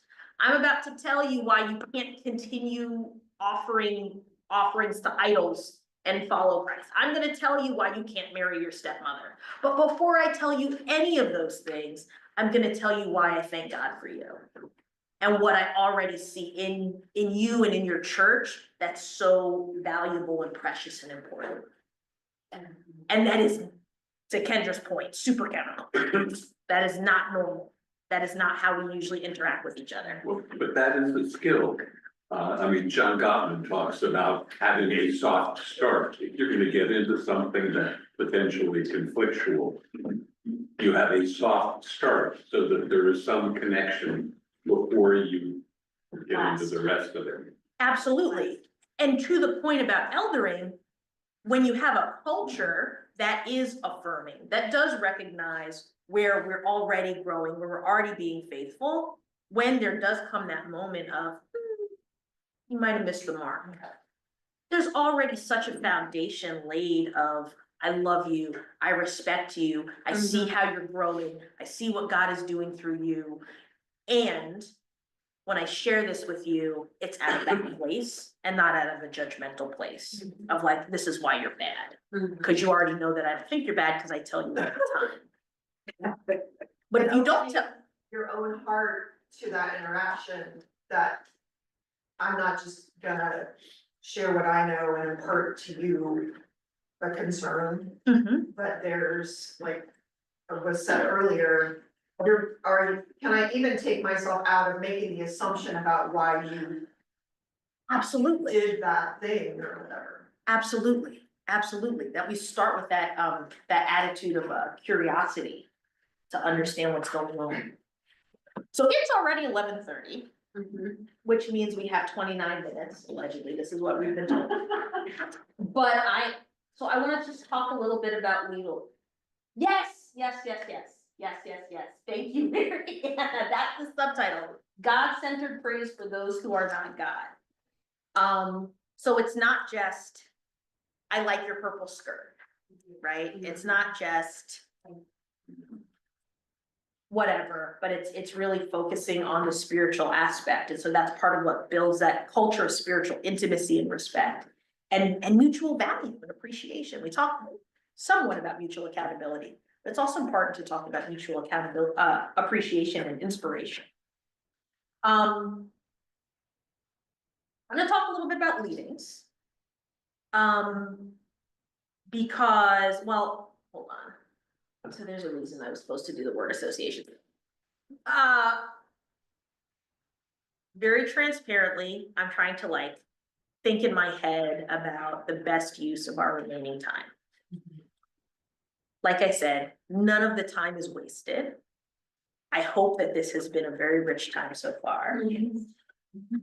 And I always struggle when I'm facilitating about giving you your money's worth. And so my temptation is to try to cram too much into a brief period of time. And so I'm trying to resist that temptation, but I'm experiencing it. Just like, shut up and let me fire hose information at you. That's not good. Maybe we need to have you for part two. Maybe. Like I said, there's no upper limit. Yeah. I thought we said we were gonna go to 12:30. Oh. I I don't know misunderstood. if everybody else heard that. That's okay. It was 9:30 to 12:30, and then I saw it was 9, I saw an earlier thing, it was 9 to 12. 9 to 12:30. This is amazing. It's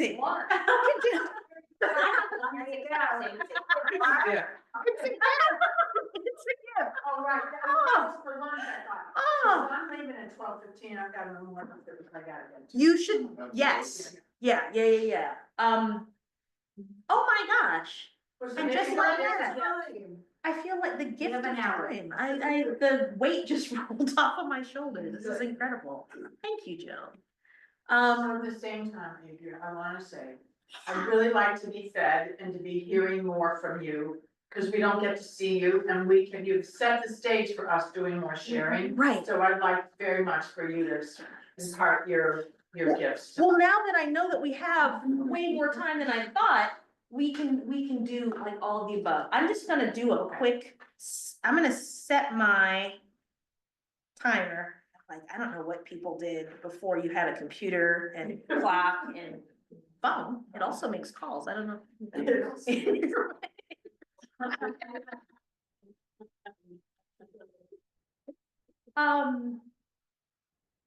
just want to do a quick word association. I set my timer for a couple of minutes, but what do you think of when we think of that word leading? What does that mean? What is this? What does that Say mean? the word leading. Leading, yeah. You can't not do it. Just call it out, there's no right or wrong, I'm just It trying to. implies following. At least in part. At my stage of life, it's an urgent responsibility. Always an opportunity. A welling It's- up, Say that again, welling up. welling up. Shepherd?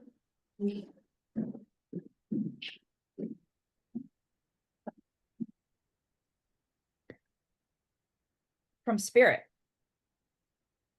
Yeah, I'm.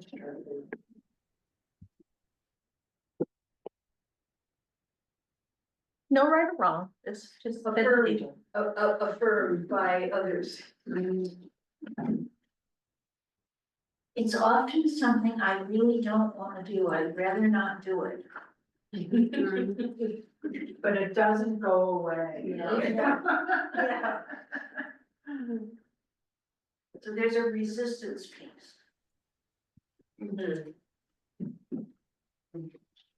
I was gonna say something about like testing a leading and discerning a leading, which are sort of related to what you were just saying. We need others. And if we were to get deeper into this, I want to distinguish between a leading and a calling.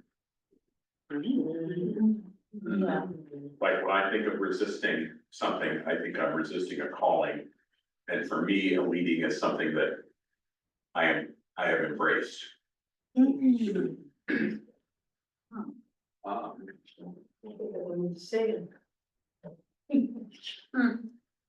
Right now, we're just putting it out. I have my own thoughts, which you will hear. You will hear that. But we've got 47 more seconds to hear yours. Just get it out. If there's anything else you want to add. There's a boldness to it, like one, it's not a tentative. Yeah. You know. You could sit there tentatively thinking about it, but once you step your foot out there, there's some boldness to it.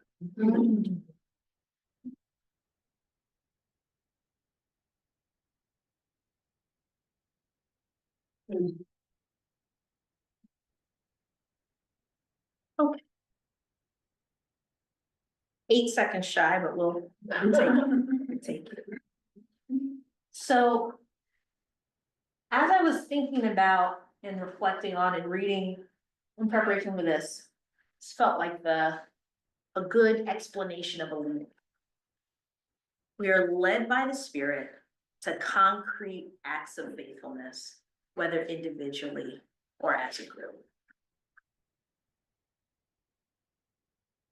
And so key aspects, right, helpfully underlined. Where does the leading come from? Yeah. What is the leading to? And who receives the leading? And each one of these elements is an opportunity and a responsibility for that testing and discernment. One of the things that kind of came up as Joan and I were talking, because I asked her, I said, you know, obviously I just did a weekend-long workshop on spiritual gifts where I was regretting not having enough time. So what on earth are we supposed to talk about in 3 hours, 3.5 hours? So that's,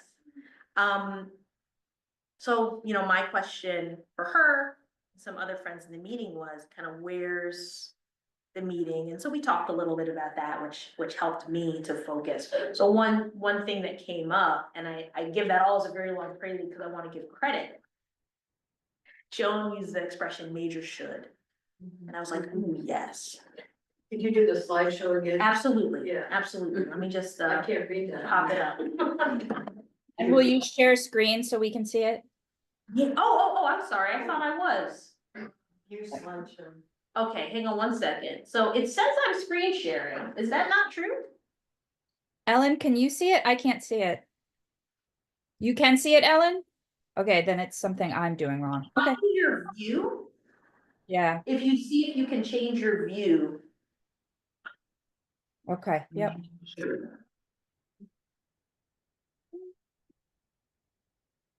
Um,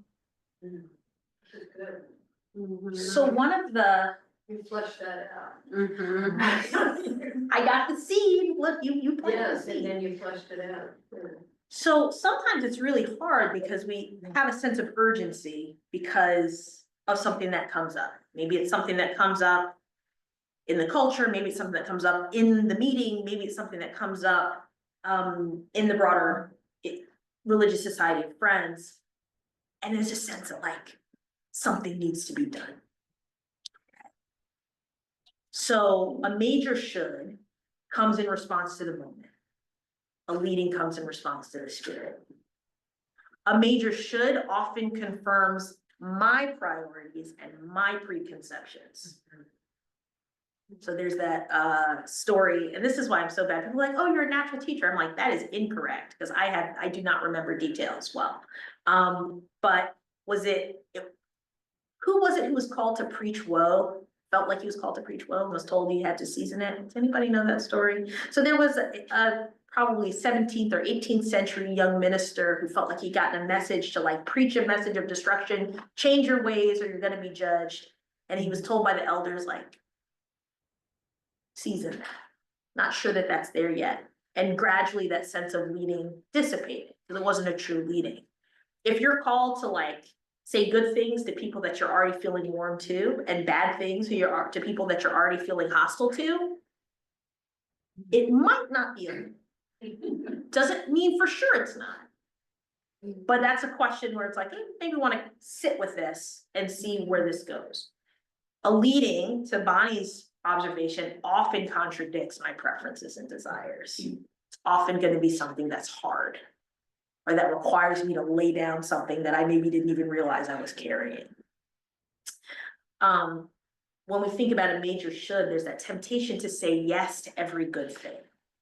Of course we should do this, and of course we should do that, and of course we should do that, because it's a good thing to do. And those things might be very good things to do. That doesn't mean that we can do all of them, even if we want to. It doesn't mean we're called to do all of them. So a leading, when you're considering a leading, you're free to say no to good things in order to say yes to the thing that you're called to do. So like I said, with my ministry support committee, I said, your job is to help me say no. Not because the things that I'm being asked to do are bad. They would not be a waste of time. They might be helpful and good. And also, I have a full-time job. I got married a month ago. I have a son. Oh my gosh, and that's its own wonderful story, but I can't say yes to everything. And even if I had none of those things, I still couldn't say yes to everything. And every time you say yes to something, you're taking away your resources and time and energy from saying yes to something else. So how could we be selective about our yes so that we can say yes to the things that the Spirit is calling us to, and not yes to every good thing, because we cannot say yes to every good thing. But the major should, that voice of should tells us like, you have to do it. When we're thinking about a major should, we might be overwhelmed by how much there is to do and anxious that nobody else will do it. That's where you get that nominating committee that's like, oh, we have all these committee slots. This is bad nominating, good nominating, bad, how do we fill all these slots? As opposed to, we believe that God will raise up the right person at the right time. My meeting laid down our hospitality committee for 2 years. Couldn't fill the slots. There was always coffee. There was always snacks, even without the committee. At the right time, it was resurrected. A major should, that's often about sending a message to the world. We have to take a stand. We have to take a stand as friends. A leading is often an invisible, or often starts as an invisible witness to a holy reality. So John Woolman, well before he was traveling and talking about the evils of Sodom, was wearing undyed fabric. That was his own leading to say, I'm not gonna participate in an economy that's based on dehumanizing people who are made in God's image. So whatever the world does or doesn't do, I know what I'm called to do. And that is to be in a different relationship to my consumer goods. Major should presses us to ask what must be done. There's all this stuff to do and someone's got to do it. I am that someone. When we're thinking about a leading, we ask, what is mine to do this time?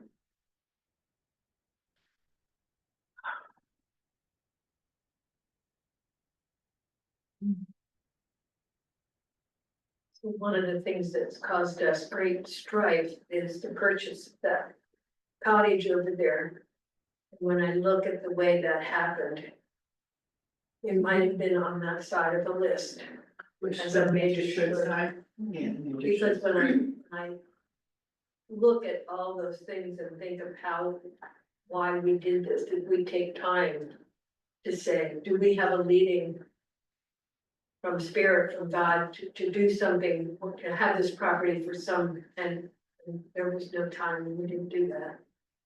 And if other people did it in the meeting, like the trustees, the rest of us didn't know, we're not informed. Interest. Just for your information, it's a house. It's right next to this building. The brown one? Yeah. Community owns that now. Okay. And some of us feel it was a major should and it was rushed. And for me, it was a leading. It was clear. And I don't wanna, like, I understand what people are saying, but I think the important distinction is not the timeline of a sense of urgency. Like, you can have a sense of urgency, I think, about a leading, and you can accomplish something that you're led to do in a timely fashion. You don't have to sit on it for it to be good. That's good. That's right, that's a good. Absolutely. And in fact, oftentimes when the leading becomes clear, it does happen very quickly. Yes, right. Because there's unity of purpose. There's unity of like, okay, we're being brought together in the spirit. Now's the time. We don't need to wait. And that's when you see the faith oftentimes to delegate.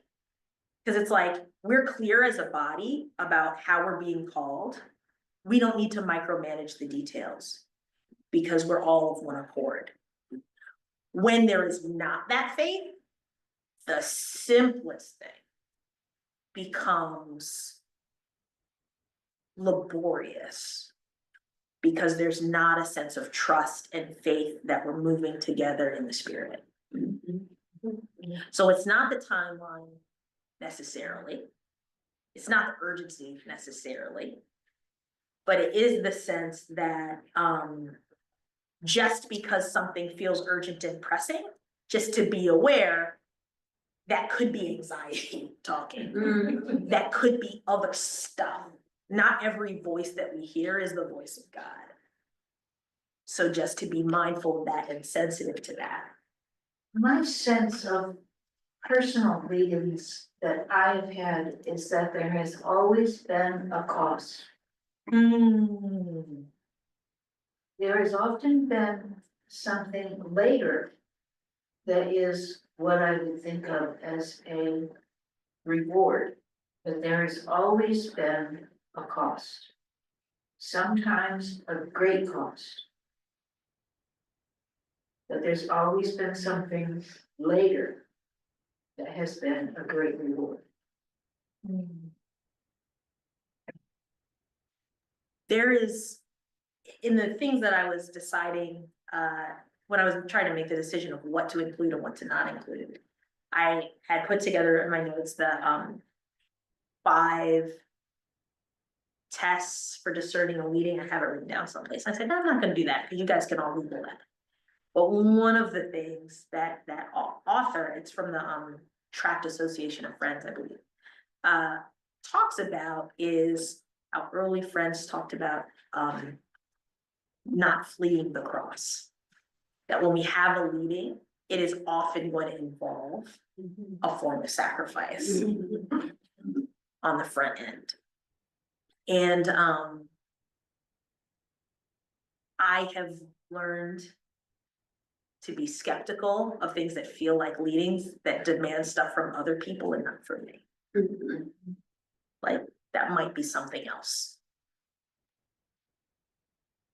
And I was just gonna say, it seems like there's also a difference between a personal leading and a collective leading. Yes, so I was gonna say, yeah. And corporate, this is so good. So, I'm so glad you said that. Because, as we're thinking about, check, leadings, that's one key question, is like, what does it look like for a meeting community to participate in what God is doing, whether that leading is individual or corporate? And so I was thinking, and listen, I'm not a graphic designer, that's why I don't make charts like the one there. This is why you get this and not that one. But I was thinking of that chart when I was talking to Joan, because this is a chart, the are you called to share during a message? Are you called to share a message during worship? So there's this chart here, which you may have seen, because it crops up, friends, in our flow charts, for how to test the leading to give vocal ministry. That's a specific leading. But that same testing can and should be generalized to how we think about testing everything. So I was thinking, okay, so how would I generalize this flow chart to testing a leading in general, not just in a meeting for worship? And where I started was, first off, you have to practice minding the light in daily life. So as you reach points of decision, to be conscious, to pause and say, what is God calling me to do right now? I live in Newark, I commute into the city. And I remember several years ago, I was on a bus and there was a guy, I'll put him maybe around 50, who was really, he was clearly down on his luck. And he was loudly lamenting on the bus. He got on the bus, loudly lamenting to no one in particular about how he was homeless, didn't have any food, just needed some help. He wasn't asking anyone in particular for help, just saying like, I need some help, I need some help, I need some help. So I'm sitting on the bus being like, please don't look at me, basically. Okay, I'm just trying to go to work. I didn't get on this bus for all this. And we got to the last stop, and he got off and I got off. And I was like,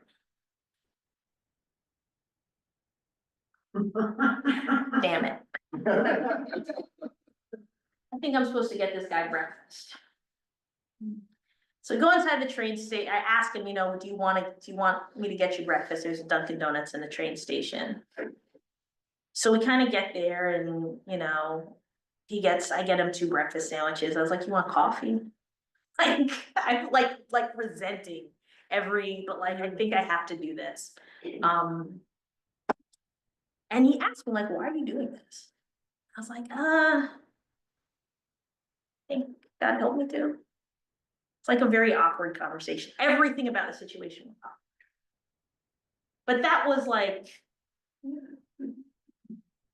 trying to listen, just trying to listen. And it is weird sometimes, but it is a muscle. It is a muscle. And so that was a small sacrifice. It was like 10 minutes and $10. It's a very small sacrifice. How can you be ready to be led in a big way if you're not willing to be led in a small way? So how do we practice being willing to be led in a small way? So that's the first step of acting on a leading, is before you even get the leading. It's just to listen. And then when you get the nudge, you test it. Is this a message from the Spirit, not an impulse or a major should? So early friends, in the age of like seekers and early friends kind of coalescing, there was a group that was very similar to friends, except they wouldn't accept testing of their leadings. The ranters. The ranters. And so a ranter might be say like, well, you know, I know I'm like married with this family, but I'm being led to sleep with this other person. So, hey man, let's do it. God can lead me any kind of. Right in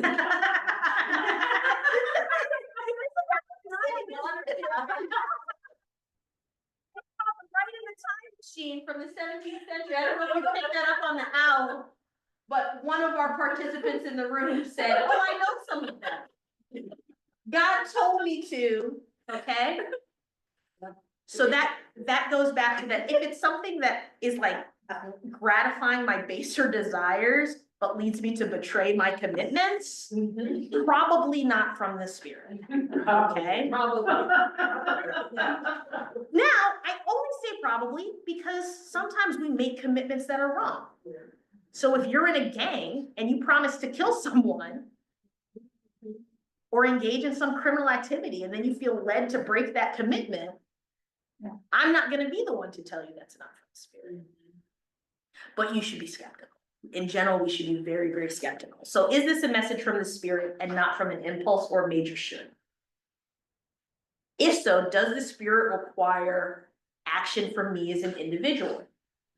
So if the answer is yes, maybe we should be seeking that individualized support, and we can talk about where that can come from in the meeting. And then we turn to the light in that course of seeking that individualized support. And God willing, we engage in Spirit-led action. But if the Spirit requires action from me as an individual, it's worth considering whether the Spirit requires action from us as a body. And if that's the case, there should be another box that says called meeting for worship or something. But we engage in some form of corporate discernment together to say, okay, Spirit's calling us to do something. What is that something? We turn towards the light and hopefully we prayerfully engage in Spirit-led action.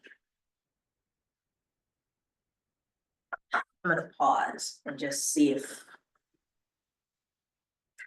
how this is sitting with folks. Yes, go ahead, man. I wanna offer a comment that I really appreciate your turning toward the inward light. That implies a corporate understanding and discernment of the light as a body in a community. Many of us these days think of that as the inner light, which is much more about me. And so how do you see, if you don't mind spinning it out, because I suspect you've thought about this once or twice. How do you see that impacting the individual or corporate discernment around meetings, that distinction, which some folks would go, it goes over inner, inward, whatever, but maybe not whatever. So would you mind saying a couple more words about that, Patty? Well, it suggests to me the need for testing with other people who also are sensitive to the corporate or the communal discernment of the Spirit. You know, seasoned people, I mean, there are some, when I go to my support committee, I've chosen them because I know for years they've been seasoning both through in their individual but communal practice. That they feel the divine love through one another. It's not just about me, that's the ranter the modern day ranter is about me as opposed to the benefit of the whole. Thank you for that. So one of the topics that came up in our workshop at Pendle Hill a couple of weeks ago, that was really powerful and also is its own weekend workshop, is the topic of spiritual authority and what does that mean? Because if you come into a space and your orientation is, who are you to tell me that what I'm hearing is not from God?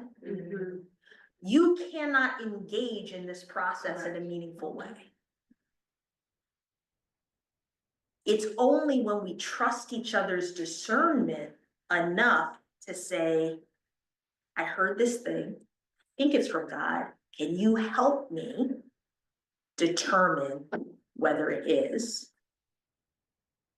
And even if I think you're wrong, so think about that young minister who felt like he had this leading to go and preach this fire and brimstone message and was told to wait. He thought that they were wrong.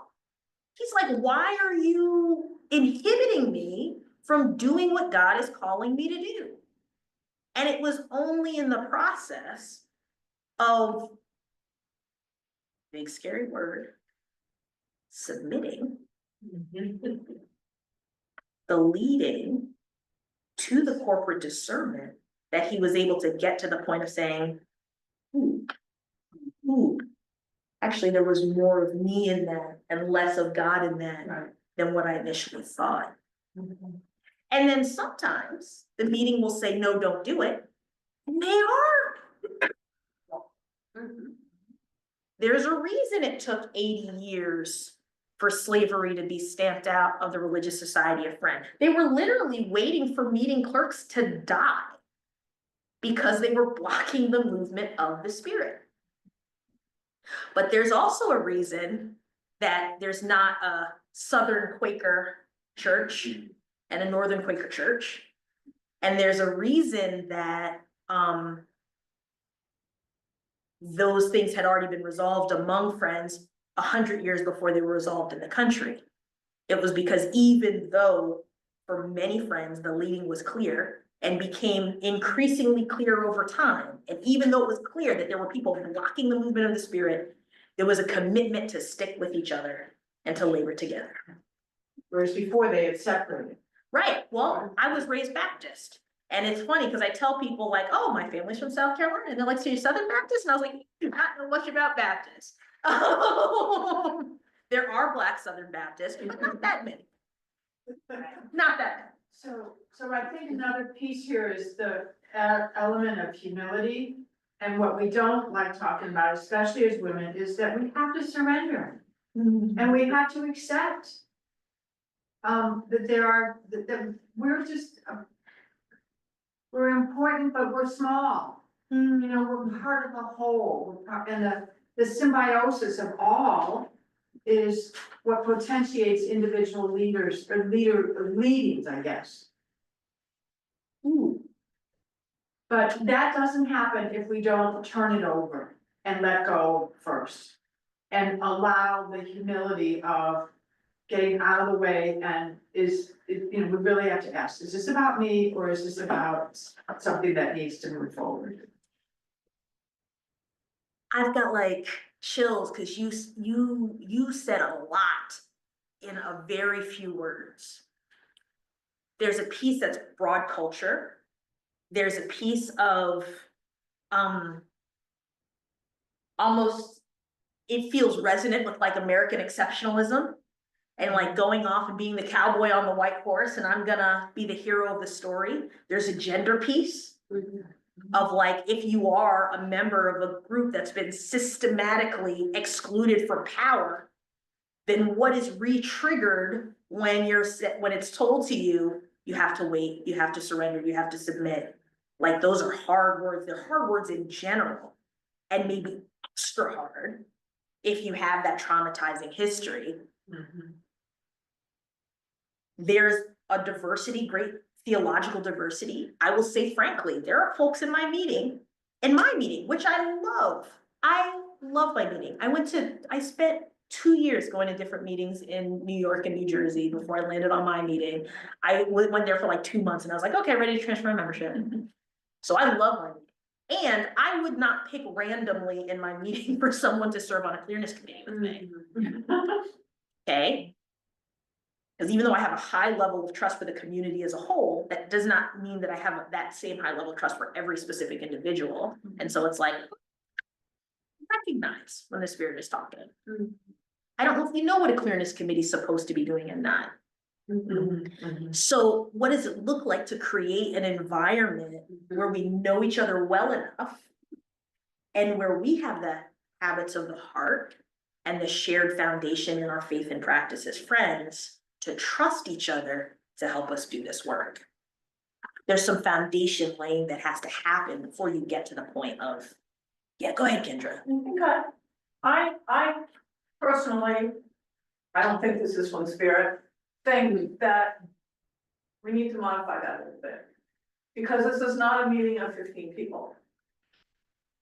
So that we know enough people that we can find the people who we can trust for something like a clear. How does that sit with friends? Or we know who to ask. We may not know them, but we know who to ask, we can find who to ask. Or taking a step back further, we know who to ask, but they'll know who to ask. That's what I meant to say, Right, yeah, right. thank you. But, Go so ahead, Jo. another facet of that is, we do most of our corporate discernment in meeting for worship for business, and very few friends come. And yet, in talking with other meetings, I hear we have a good attendance at meeting for business, so. But there are people that I trust the spirit and I trust in that way, don't come to meeting for business, and whose voices and spirit doesn't get part of the corporate discernment. And I mean, I said something to somebody the other day, it was an impulse. It was, I don't remember who it was. What was it? Maybe it was somebody in this room. They said, I never come to meeting for business, and I'm part of the meeting and I never come to meeting for business, and I said, well, that's a problem. And so it's working. And then I said, because I would like to have your spirit there with us. And so it's worth asking. And so this is kind of like a recurrent problem that I've seen. The decisions get made by the people who show up, and the people who show up make the decisions that work for them.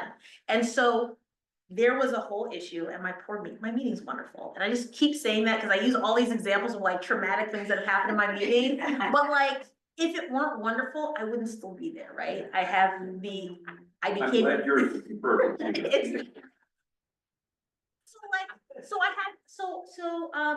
So my son is 8, like I mentioned, and when I was, before he was born, I attended almost every meeting for Worship with a Concern for Business. I was there, very happy to be part of the corporate discernment. After he was born, I will only come if I had a committee report because there was no childcare.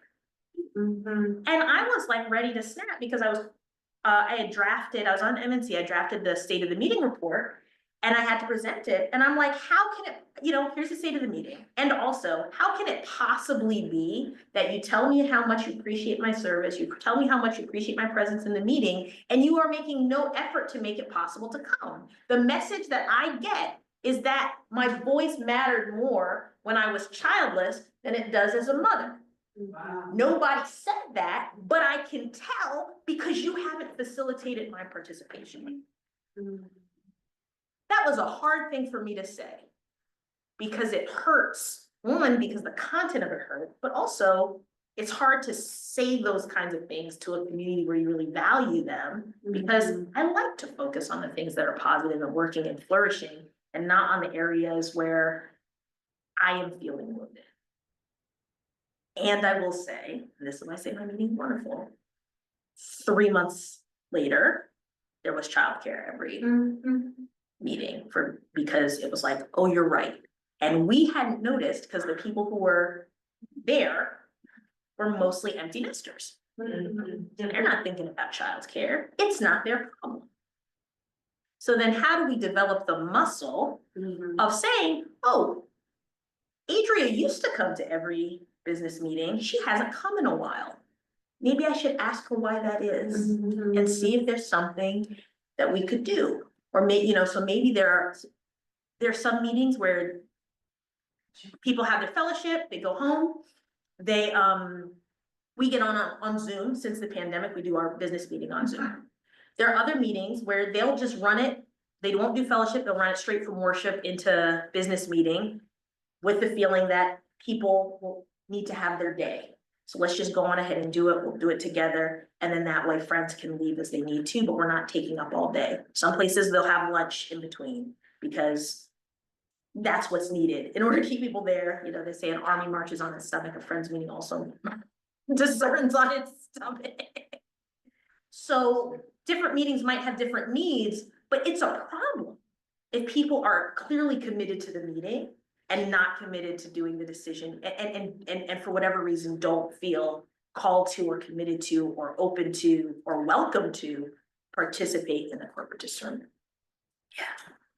I'm feeling called to say something right now that feels sort of tangential and sort of on topic, but I feel like this overwhelming urge to talk about this. I've been working a lot with other public ministers and in the United States in particular, and overwhelmingly, this class of people is feeling really disconnected from their meetings and have lost faith that their meetings can change and find a way of supporting them materially and spiritually. And I admit I have been in that place. I'm really grateful that, I was able to articulate that and kind of get support for my own faithfulness. I've actually heard one person say in the last week that they no longer believe in congregational life. Which is big in a Quaker context, really big. And this person is really prominent. I'm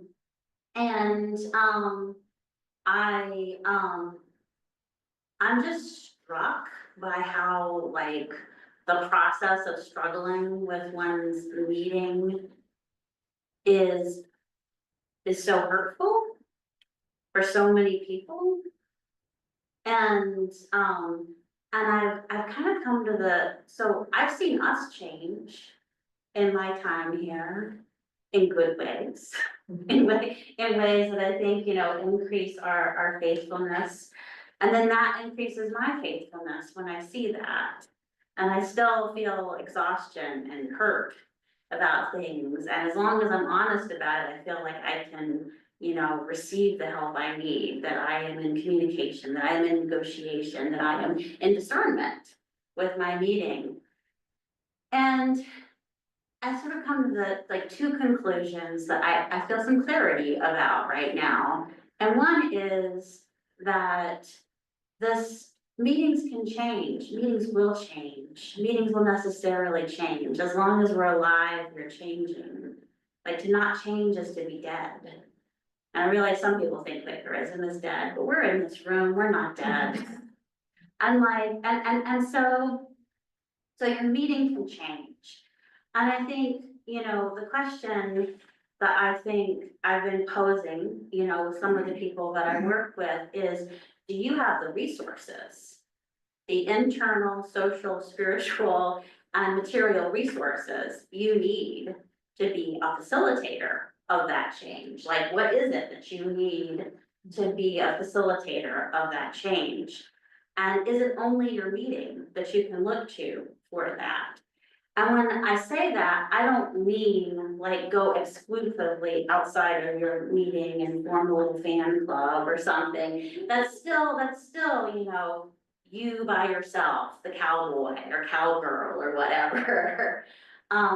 But finding ways of creating an environment that enables you to create an environment in your own worshiping community that brings everybody into greater faithfulness feels really important to me. And it may not all be already at the local meeting. And the other thing I feel like I've really come to clarity about is that, I just forgot what I've come to clarity about. Give me a second. I felt something and then I forgot what I was talking about.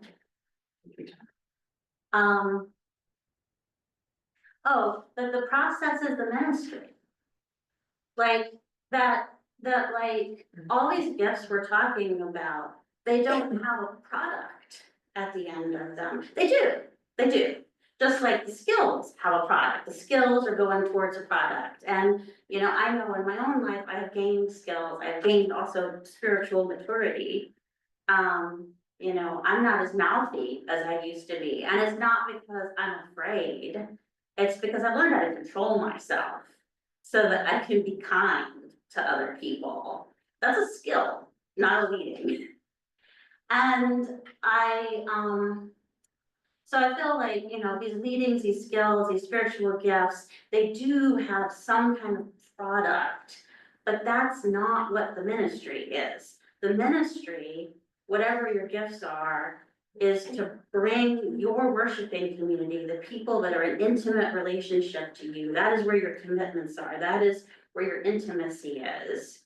That we are bringing each other into a place of faithfulness. And that is a living thing. I am so glad that you said that, Wendy, and like my face got all like hot, because that is a big part of why I really appreciate this framework. Because a meeting that only cares for the people who are already there and is not concerned about faithfulness or building or invitation or being grounded mind and spirit in like our tradition, our living tradition as friends, might be very comfortable and cozy for the 8 people who are there. But it will eventually die. And it will not serve anyone, it will not bless anyone who is around. And there will be people who could have been brought into something beautiful, who will not be, because they're just concerned about their little thing. Similarly, this is not really a problem that you see too often about unprogrammed friends, but you see this, there's a wonderful podcast by Christianity Today about the collapse of this church out in Seattle called Mars Hill. It's so, I've listened to it like 4 times. So the podcast is called The Rise and Fall of Mars Hill. And so Mars Hill Church was a church in Seattle that was led by a very charismatic, gifted preacher, gifted writer. I have like 3 of his books on my shelf. So I found him in these bookstores, I'm like, oh, pretty good. I don't look into this guy. They were like the first church to put a sermon online. They were the first church, they still have 2 or 3 of their worship bands after the church collapsed are still making music. It's really, I'm not a big CCM person, but I'm like, oh, this is So good. what did you say the bottom line was on this? The bottom line is, yeah, I know. The bottom line is, that was a church that started off beautiful. It started off with a balance of invitation, care and shepherding, prophetic truth-telling, building, and it wound up, because the most visible person was the pastor, because he's a gifted teacher, gifted writer, gifted preacher. I mean, you can love him or hate him, but the magnetism and the creativity of his teaching, undeniable. It became all about him. And so that pastoral care fell away, because it was all about, you know, how do we grow the numbers? How do we have this content creation machine? The gift was real, but it wasn't balanced by the other gifts. It wasn't balanced by humility and teachability and that sense of we need each other. So no matter how the gifts, one, are widespread, that was something Patty reminded me to say, that everyone has spiritual gifts.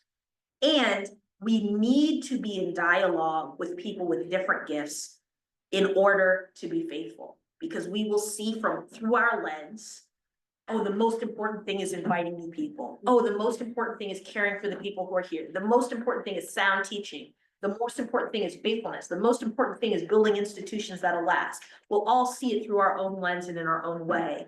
But if we're not in dialogue with other people with other gifts, we cannot see the full picture of what God calls us to be.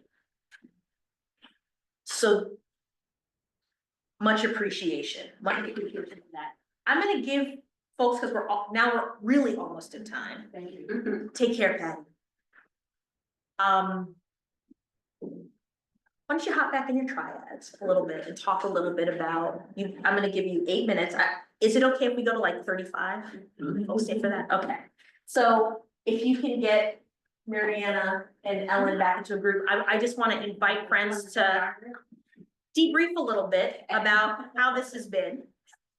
And then we'll do a large triple debrief, but you can share about, let's talk about meetings, because we had some time talking about gifts.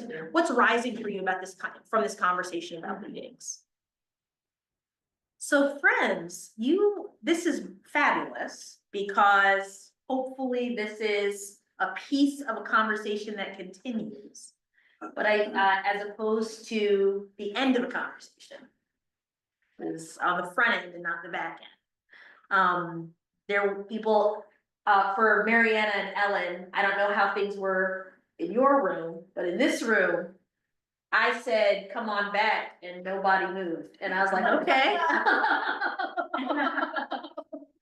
I'm glad to know that the conversation, that's real conversation that's happening, and meaningful conversation, because that's important.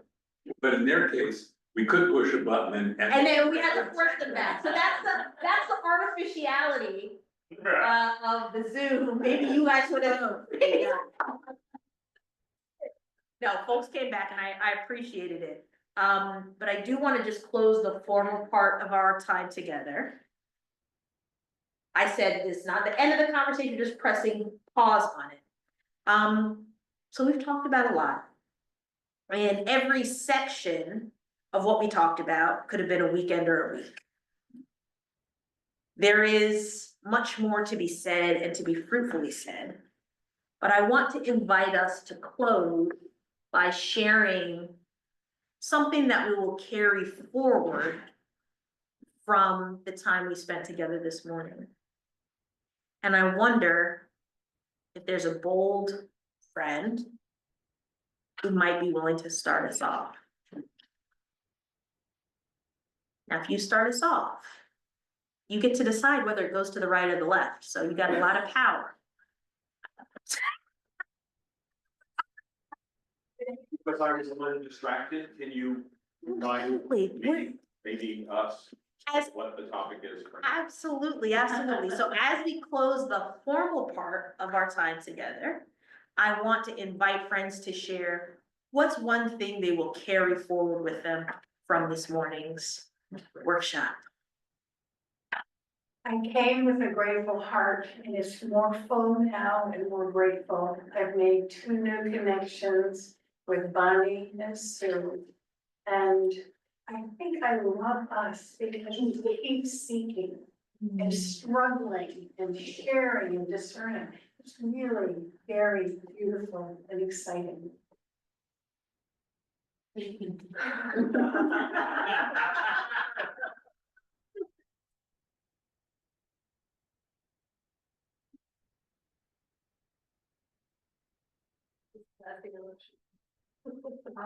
I think I'm taking away that I've made more connections. I feel like I'm more of a part of the meeting than I've felt before in the time that I've been coming to meeting.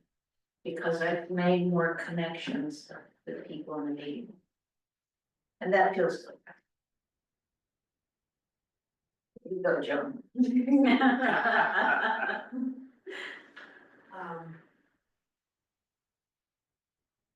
What I'm taking away is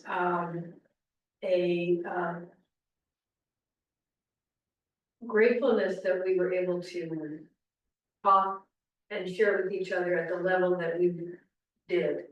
And then I'm looking around the room and around our meeting and thinking, who are the people that I wish had been here? Which committees, the change group, the growing our meeting folks, who aren't here, who, if we could all listen and hear some of the same thing and do the same thing, we would get further along in a unified faith community.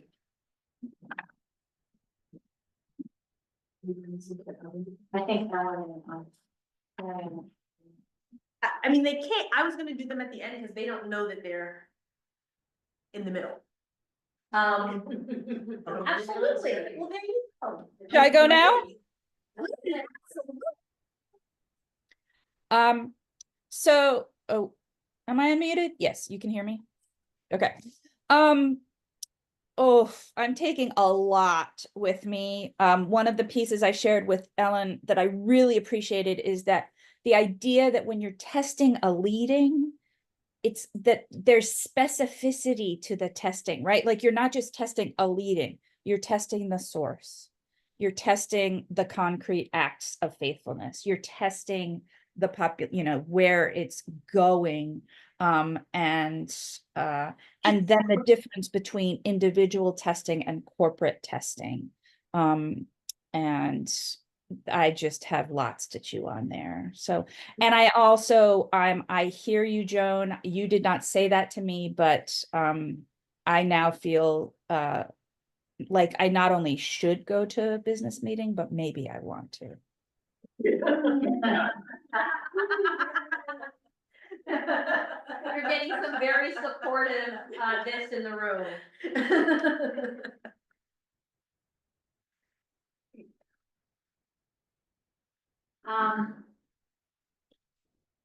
I just want to say just in general that I really appreciate these opportunities to talk in a small group and one-on-one with each other. We don't have a lot of these opportunities, really. We're in meeting for worship, where we're not, we might have a little conversation before or after or something, but there's nothing, it's very casual and haphazard sort of thing. Meeting for business, we're mostly just sitting listening to reports and so forth. There are not a lot of opportunities and to have this kind of an interchange with others, and I really appreciate these opportunities. And I encourage us to find ways to do more things, like this. Yeah.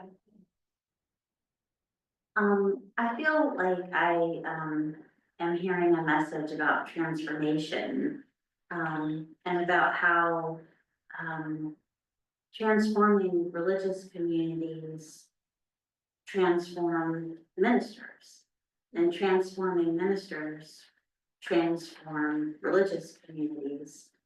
That much like this toy, that can be all kinds of things, and different assemblages of colors and have different uses. Oh, you just did it wrong.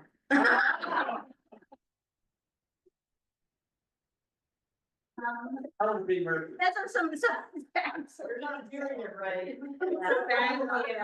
Thank you for eldering me, Deborah.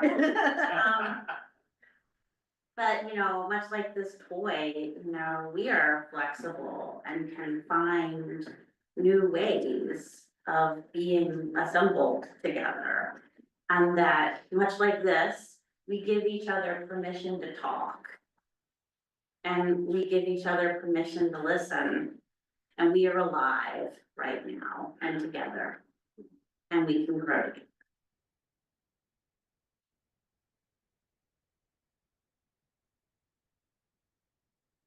It doesn't it?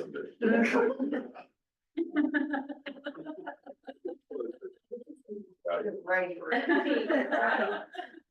I'm gonna hand it off still messed up. I just like it. For me, it's an awareness of the difficulty in transitioning from individual leading to corporate leading, because we are so large, is a multi-step process, not a single process of a single meeting and then the meeting coming together. We're too big for that. And so we have a 3 or 4 step process that we have to go through. And what was interesting is seeing that there are, 15 of us or 20 of us who are interested in this, who have some of the same starting point understandings about how to start to move ahead. But it's going to be a complicated process that will take time and some discipline and some willingness among all of us to evangelize elsewhere. evangelize. So, speaking of things that you're handed that aren't perfect. As your incoming clerk of the meeting, I am acutely aware that there's some brokenness in our structures and the ways in which we are conducting our meeting for business, which make it not which make it more of a marathon of service than a spiritual experience to come to meeting for business. And you know, having the people that I have felt mentored by in the spirit and discernment, you know, I was saying to Patty earlier, I was like, you know, when I see you and Joan in the room, I know that like our discernment, we'll have discernment and we'll have spirit here, right? And that's what meeting for business needs us all to be for each other. And I'm also taking away this idea that it's not just the gifts aren't always loud and visible, that there are people who have, like, I'm an introvert and I feel like through my service to the meeting, I discerned a ministry of welcome. But that wasn't obvious to me because my instinct as an introvert is like, I'm good. Now let's not talk about it. But through service on RE committee, understanding that families need a welcome and an explanation and a group of people to talk to, I did that and it felt good and I think was appreciated, and it's but there are different ways, I guess, of doing a ministry of, you know, welcome hospitality. That, and as many of those ways that we can gather and develop, will be stronger. It's, how am I supposed to do this while speaking? Almost, hey, I got it. Those young people. Its target audience is 1 year old, so I'm just saying. Practice on a Rubik's cube. No, well, so let's see, what am I doing? I'm taking the impression that I got of all of the, I mean, I don't even know that many people in this meeting yet, and I was still going through a list in my head and still coming up with things that I think people are gifted in or at least suited for, and that was a fun little experience to have and a fun, you know, thought to have in the head about other people, hear what other people think about other people is, you know, glad you're taking that knowledge of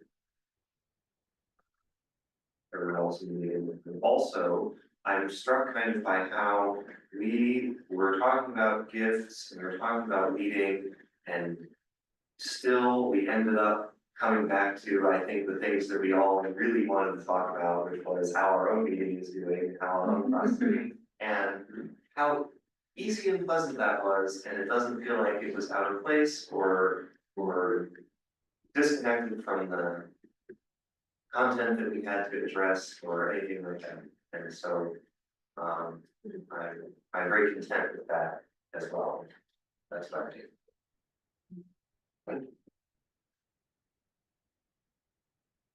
This means you get to mess it up for. I get to find another form of perfect. From what I've seen, I've seen multiple. And I've learned a lot from 1-year-olds. I used to be definitely afraid of them because I was pretty sure that, you know, if I handled one, it might break. And, but anyway. It's perfect again, or perfect, yeah. So. It is, lovely every time I get the opportunity to, sit with a, you know, a medium-sized group of folks that are here to share love.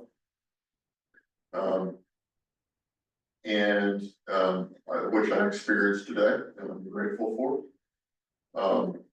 And I'm terribly thankful that there are more opportunities to come in steps, you know, 102 through, you know, however much time I've got. And there you go. Thank you. There's so much that I'm grateful for, and I'm taking away change by this workshop. I had never thought about identifying spiritual gifts with individuals in the meeting before. I had never seen the way forward to test whether something is a leading or not.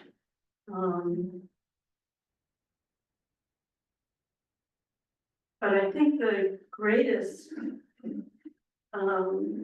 realization that I had as a result of coming here is that there are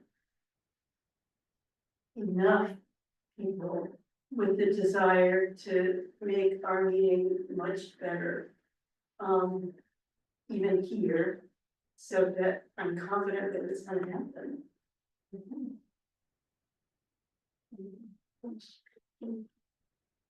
Oh, boy, so many thoughts. I turned 71 on September 11th.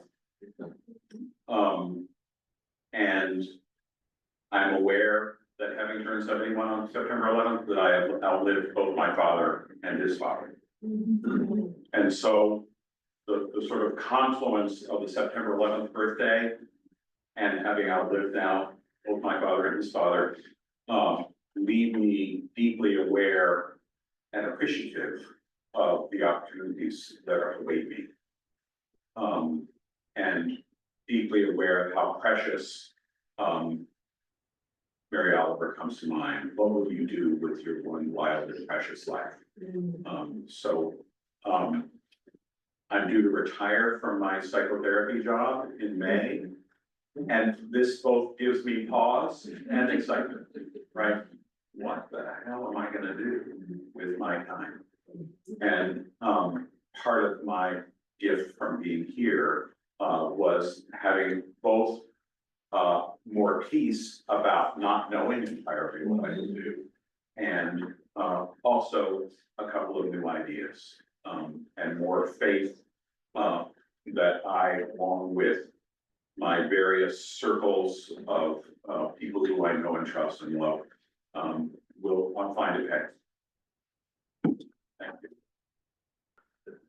So Mariana went, she did go, and I think I will, And Ellen. and Ellen had Ellen to. had to go. Huh. But I will share that I am so grateful to have been able to spend this morning with you and help create a space for a different type of conversation. And I am so excited to see what happens. Thanks for watching our video. For more content from Sandy Spring Friends Meeting, click to subscribe.